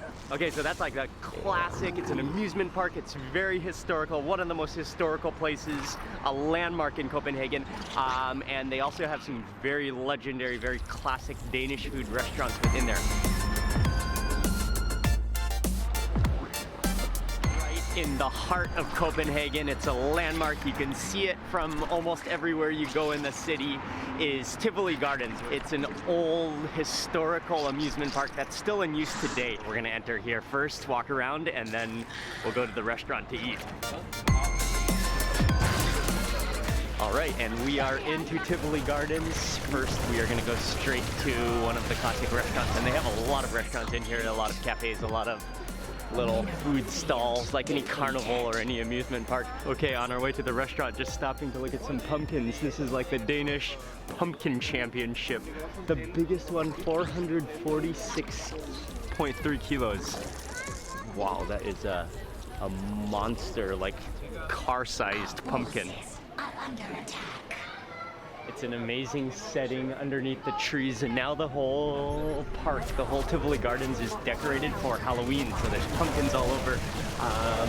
It's kind of I mean, it's one of the classic Danish settings where there's a whole courtyard, yet it's natural light. Very cool. Oh, okay, we got a seat, we got a table. I think I love the checkered tablecloths, the kind of like mesh, what is it called? It's like the braided, like plastic seats, and then it just has such a festive mood to it. So we're gonna order. I think they have a lot of the classics. You can get a lot of the main Danish dishes, plates, but also a lot of småkagsbrød, which are the open-faced sandwiches as well. Yeah, this place has so much character and historical value. Two main dishes that Esben and I are going to share. One is a classic Danish, a fish which has kind of been breaded, fish fillet breaded and deep fried, then topped with shrimp. So it's kind of like a massive, massive open-faced sandwich because there's one slice of bread on the bottom and just like a flood of Thousand Island dressing, then the fish, then the shrimp on top, and then yeah, so it's like an open-faced sandwich. Yeah, it is, yeah. So you kind of get a little bit of everything in one bite, although I missed the bread. It's always difficult to find the bread, actually. Yeah. So much. It is actually difficult to find the bread. I love the little shrimp. The fish has like this whole deep fried crust around it. Dressing, yeah, that's definitely Thousand Island, kind of like, yeah, like liquid mayonnaise. Maybe like, I like the shrimp and the fish.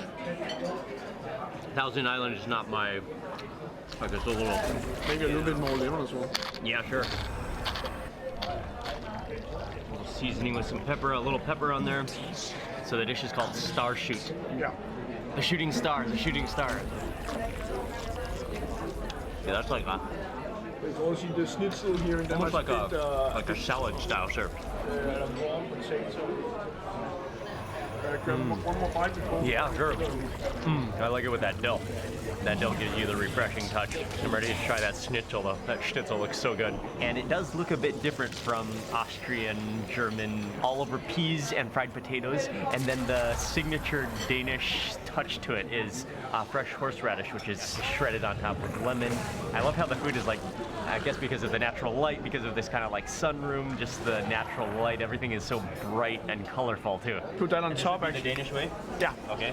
And it's called I don't know, for some reason it's called a boy or a dreng in Danish. And then there's horseradish and the mix with the lemon again. Add lemon juice. With the gravy on top. Mineral field depleted. Yeah, I guess it's also Danish to serve it with peas, actually.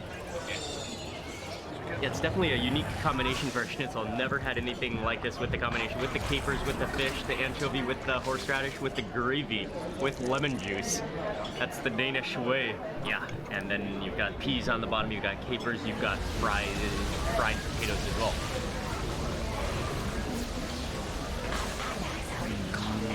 Oh yeah. That's like warm and comforting and crispy fried meat. And then, yeah, the Danish way, what I've noticed about eating in Denmark is that you gotta have all the different components on each bite at one time. Horseradish, you get some of the capers, some of the anchovy, you get everything in one forkful before you take a bite. And also, Esben was saying that like the Danish style schnitzel is a bit thicker.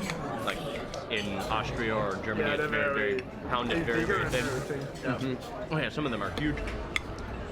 This one is more like a fried steak. Yeah, gravy is good. Don't go down on gravy.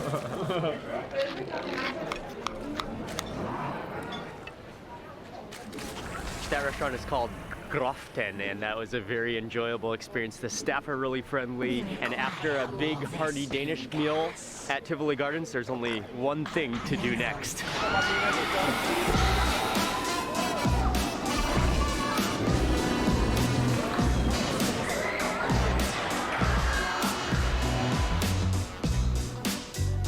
Yeah, I don't think the schnitzel would sit very well on that ride.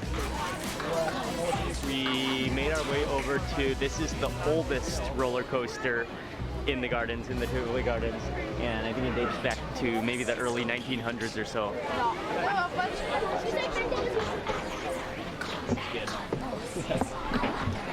Wait, let me get my backpack underneath here, I think. Maybe I can put it here? Put it under here? That's okay, yeah. Okay, lock us in. Yeah. All right, Sven, here we go. Are you ready? I'm ready. Cool. Yeah, it's a cool roller coaster though.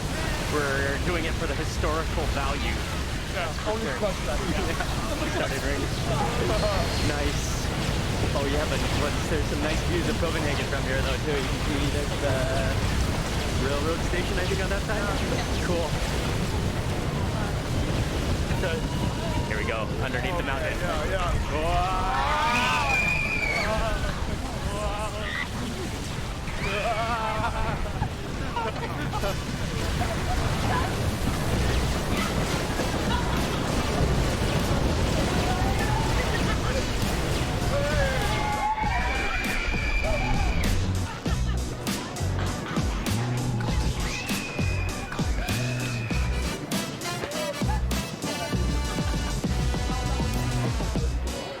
Yeah, we made it. We're it still does make your stomach churn a little bit. Good thing we're not too full. Okay, we made it. There were definitely some good little drop-offs though. You ready to eat again, Espen? Yeah. that really stirred up the stomach. That really like pushed down the schnitzel. Okay. Actually, we probably have about an hour until the next place now. But it is starting to rain, so I think we might just kind of wait it out.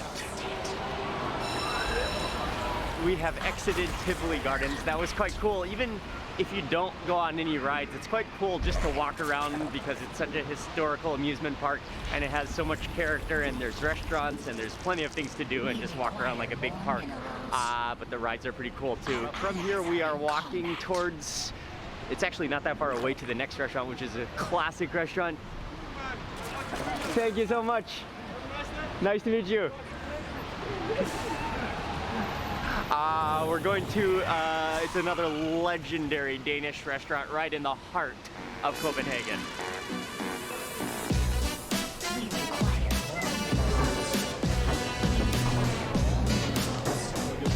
You step down some stairs because it's a basement restaurant. It's cozy, it's warm down here. It's very popular, actually. I think very locally popular. Lots of people here hanging out, having some drinks, having some smoke, the open-faced sandwiches, and like real classic Danish food. So they have reserved a table for us in the back, I believe. Really like tavern style here. It's very social. You're like rubbing shoulders with everybody, the other tables, and not even an empty seat in here. It is packed. I like the atmosphere. We are getting the gentleman's lunch. Like you get their smokebrød, the different cold or hot plates, full plates, and then the dessert with cheese and rum and lard and meat jelly. Oh, wonderful.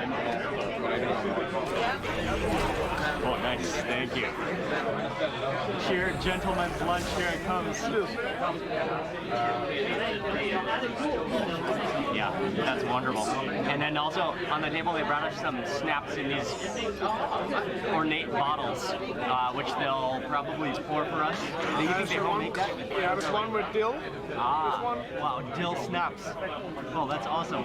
Yeah, and this is what, I don't know the words in English, called a working. Another like infused snaps? Okay, and snaps is very common to eat, especially with herring. Then also the always on top. He fills it to the very top. It's overflowing, actually. Dill snaps. I love that dill. Wow.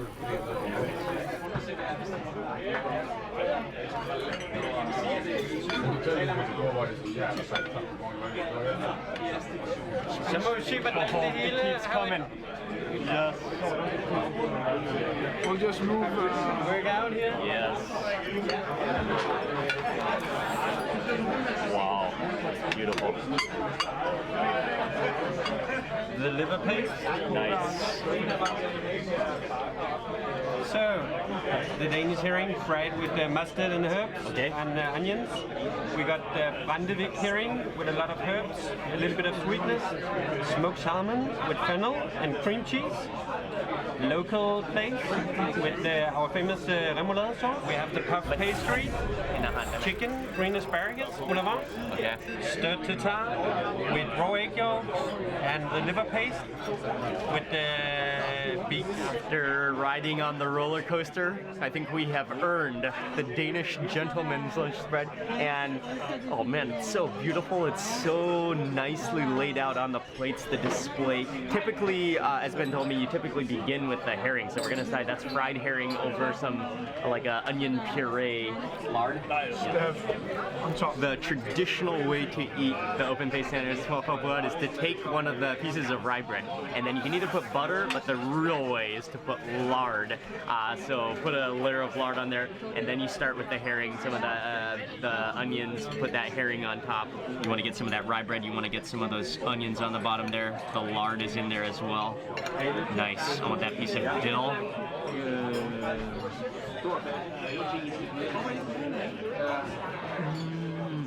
Then we have a small sip. We have a small sip. Small sip of the snap. Yeah. Cheers.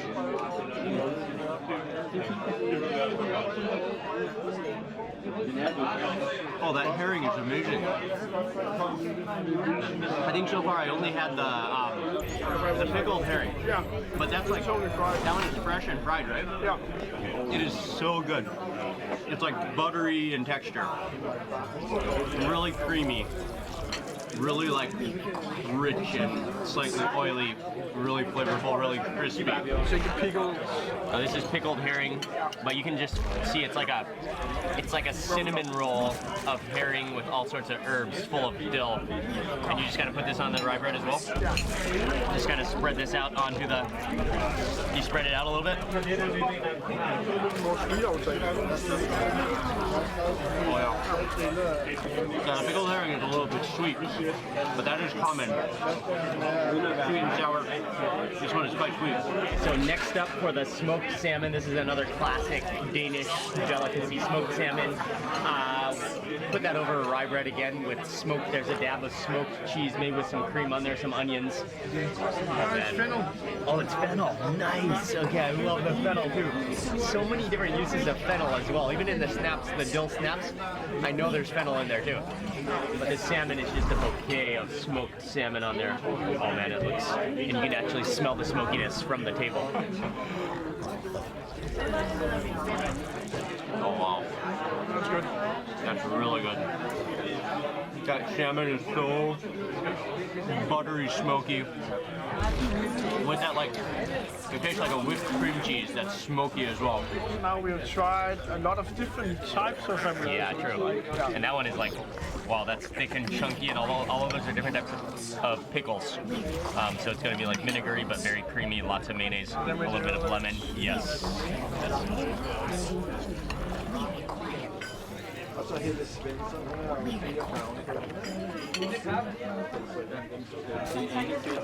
The fish is really good fried. The classic Danish remoulade sauce. Yeah, it's very creamy, very mayonnaisey, that is for sure. This one is called a tartlet. It is like a pastry dough on the bottom, then filled with a stew made from chicken and asparagus and kind of a very creamy sauce. And this is another very traditional Danish food.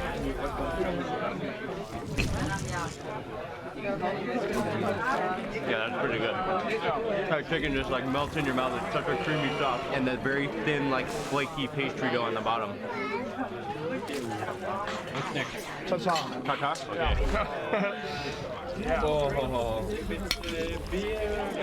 Yeah, we've had our share of tartar on this trip, and it's been amazing. But this is like their own style. They're like patties of minced beef. There you can see some onions in it. There's a little piece of rye bread on the bottom. There are some mushrooms. But then before you eat the tartar, you pour on the yolk, and then you just let that yolk kind of run over your meat. It's very clean. Wow. That is straight, just like pure raw beef with onions, the pepper, the richness of the yolk. I love tartar, which I've probably said many, many times. And then I think we have actually come to the final one, which is a liver paste. It's like a little blob of liver paste with mushrooms on top. There's pickles. Oh yeah, that's really good. Livery, but it's almost like a whipped liver. It's almost like airy, not like irony. It's actually delicious. You've got the base of the rye bread, you've got the crunch of the pickle, the sweetness of the beetroot, and then just like that, like liver, that whipped liver topping. So it's not really a full dessert. But it's more like to end your meal of all the different dishes, the gentleman's meal. But it's a mature cheese is what the menu said, plus a jelly, plus onions, plus some herb, and you eat it with rye bread. So it's kind of just to end the meal on a note, on a mature cheese note, but with a hint of sweetness from that jelly probably, and then the onions as well. And actually, what you can do also. It's very traditional as well. Actually, you have a sip of the snaps as well, actually. Okay, yes I will. Oh yeah, that cheese it's strong, but it's really rich. Really complex, like the fumes of the cheese go up your nose a little bit. A little bit of sweetness from the snaps. Okay, I'm gonna have one more final bite of this cheese. But there's one more dessert that Esmond said we gotta try that also goes classic with a whole smokable traditional meal like this, and so he just ordered it. We got the fried camembert cheese, and he just said this is a classic from the 17th century, French influenced, of course, the camembert cheese, served with some bread, toasted bread, and then some grapes as well, and then like a black currant. It's crusty. Oh yeah, the cheese just melting out. You get some of the jam on there, so that's the sweetness. You can see the fried crusty. Oh, it's just like oozing with cheese. Look at that.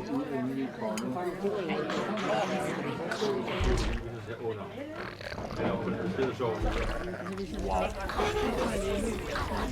That is rich. That is rich. That is like a melted cheese lover's dream come true for dessert. Then with the blackcurrant jam, which is actually more sour than sweet. That's nice.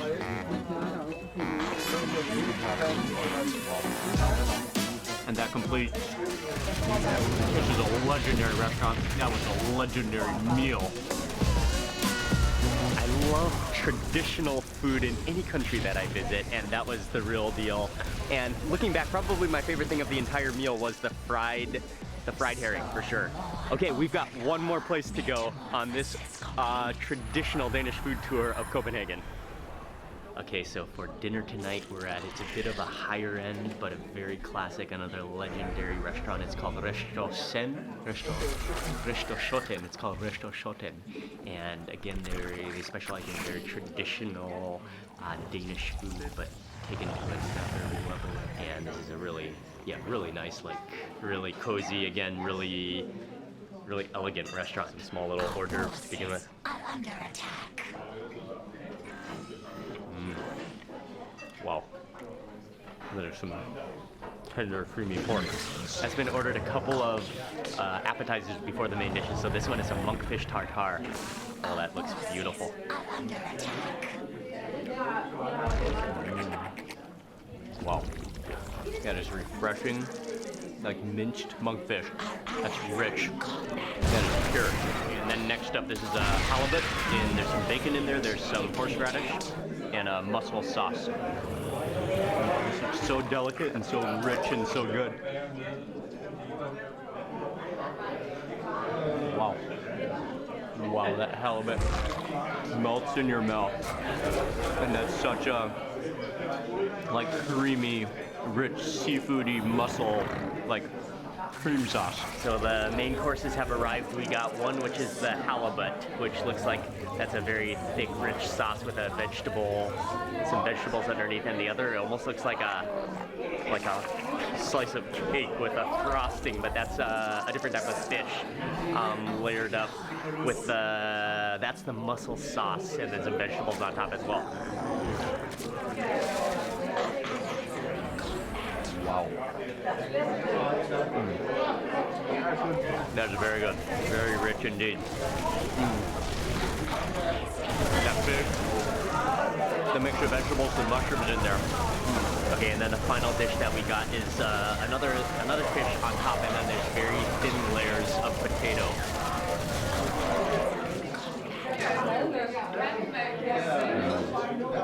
That is really good.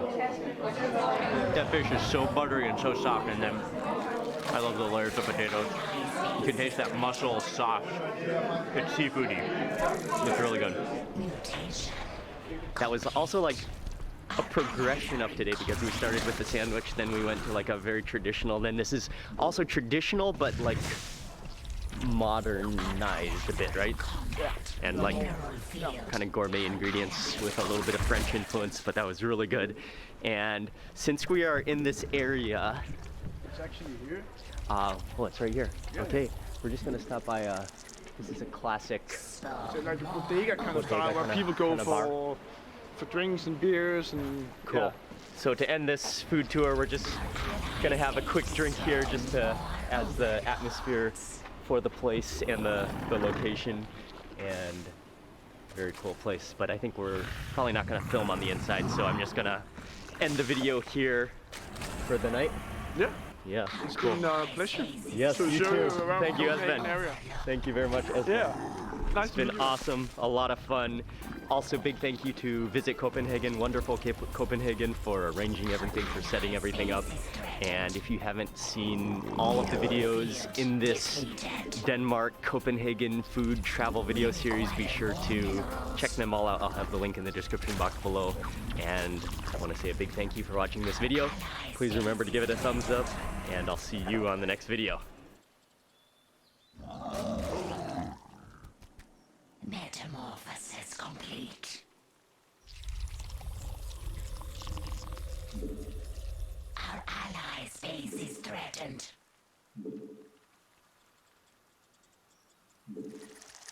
Spawn more overlords. Good morning, hope you're having an amazing day. It's Mark Wiens. I'm in Moscow, Russia, and today we're gonna go on a giant Russian food tour of Moscow. We're gonna eat everywhere from aristocratic cafes to Soviet canteens. It's gonna be a lot of amazing Russian food. I'm gonna be hanging out with my friend Dimitri from Value of the Moment Tours. He does off the beaten path tours. He's just a cool guy. He's so much fun to hang out with, and we are gonna start eating now for breakfast. I can't wait to share all the Russian food with you in this video.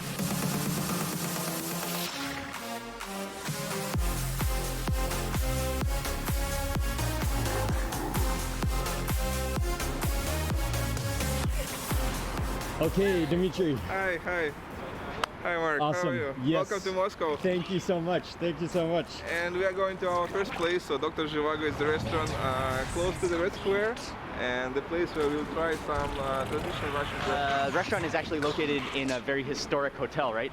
Yeah. And so it's called Dr. Zhivago? Zhivago, Dr. Zhivago. All right. Yeah, let's go inside.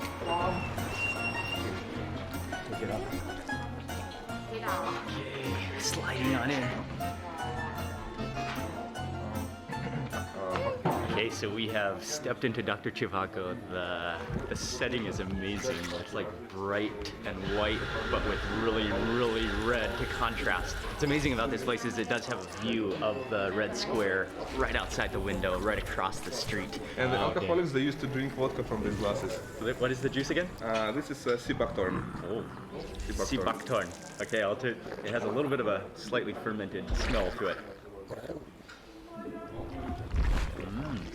should be sweet and sour. Yeah, sweet and sour and just like a little bit acidic. I'm not sure if it's working really like this one, but this one. Micah got the chicken broth with, and they put hard-boiled floating eggs inside.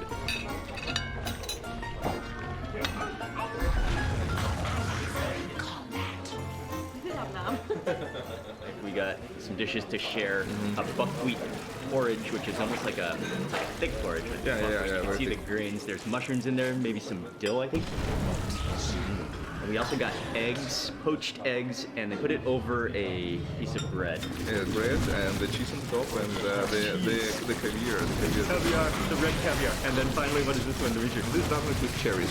And it's called Vareniki. I'm gonna start with the eggs and the poached eggs. That's cheese all over it. There's spinach on the bottom there too, and I think that's with the yolk with the all that caviar, salmon eggs, salmon caviar.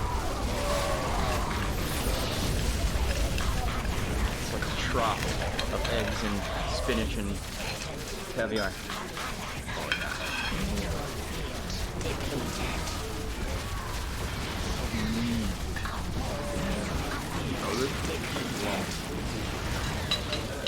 That is amazing. It's so rich. I think there might be cream in there too. Yeah, there's definitely sour cream. There's cream in there at the bottom, mixed with the egg yolk, mixed with the richness of the caviar, the red caviar, and then the cheese. That's like all rich things in one piece of bread. It's amazing. So in Russians are crazy about sour cream. We add it everywhere, in the main courses, in the soups, in the desserts, and of course, so no vareniki can be eaten without sour cream. So sour cream. It's the main one. And so they're filled with cherries, but then there's cherry juice on top as well. And I love like when you mix sour cream in, it kind of like creates that kind of swirl with the broth, with the soup.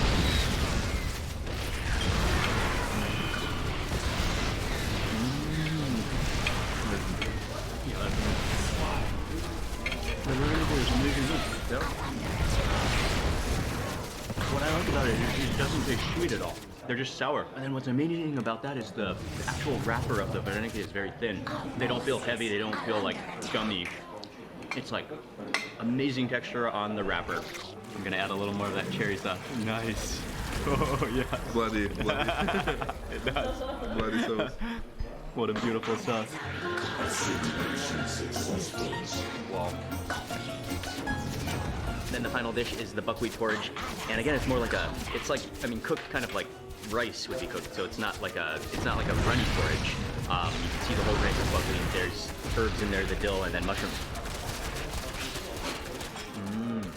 You feel the grains, but what stands out to me is that flavor of the mushroom and the dill. This would give you energy. This is hearty. This is the whole grains. The root for the Dimitri's quote was, "Come on, Mark, you're in Russia. More sour cream." Major part of almost everything. For me, out of all these dishes, the sour cherry varenika. That's the winner for me today for breakfast.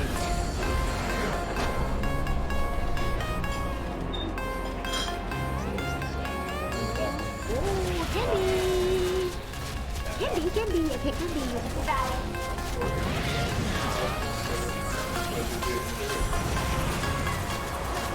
Okay, back outside, finished with breakfast. That's a very classic place, very luxurious, especially again representing the aristocratic class during the Soviet Union period. And another amazing thing is that they're open 24 hours. So if you get hungry for some vareniki at 3 a.m.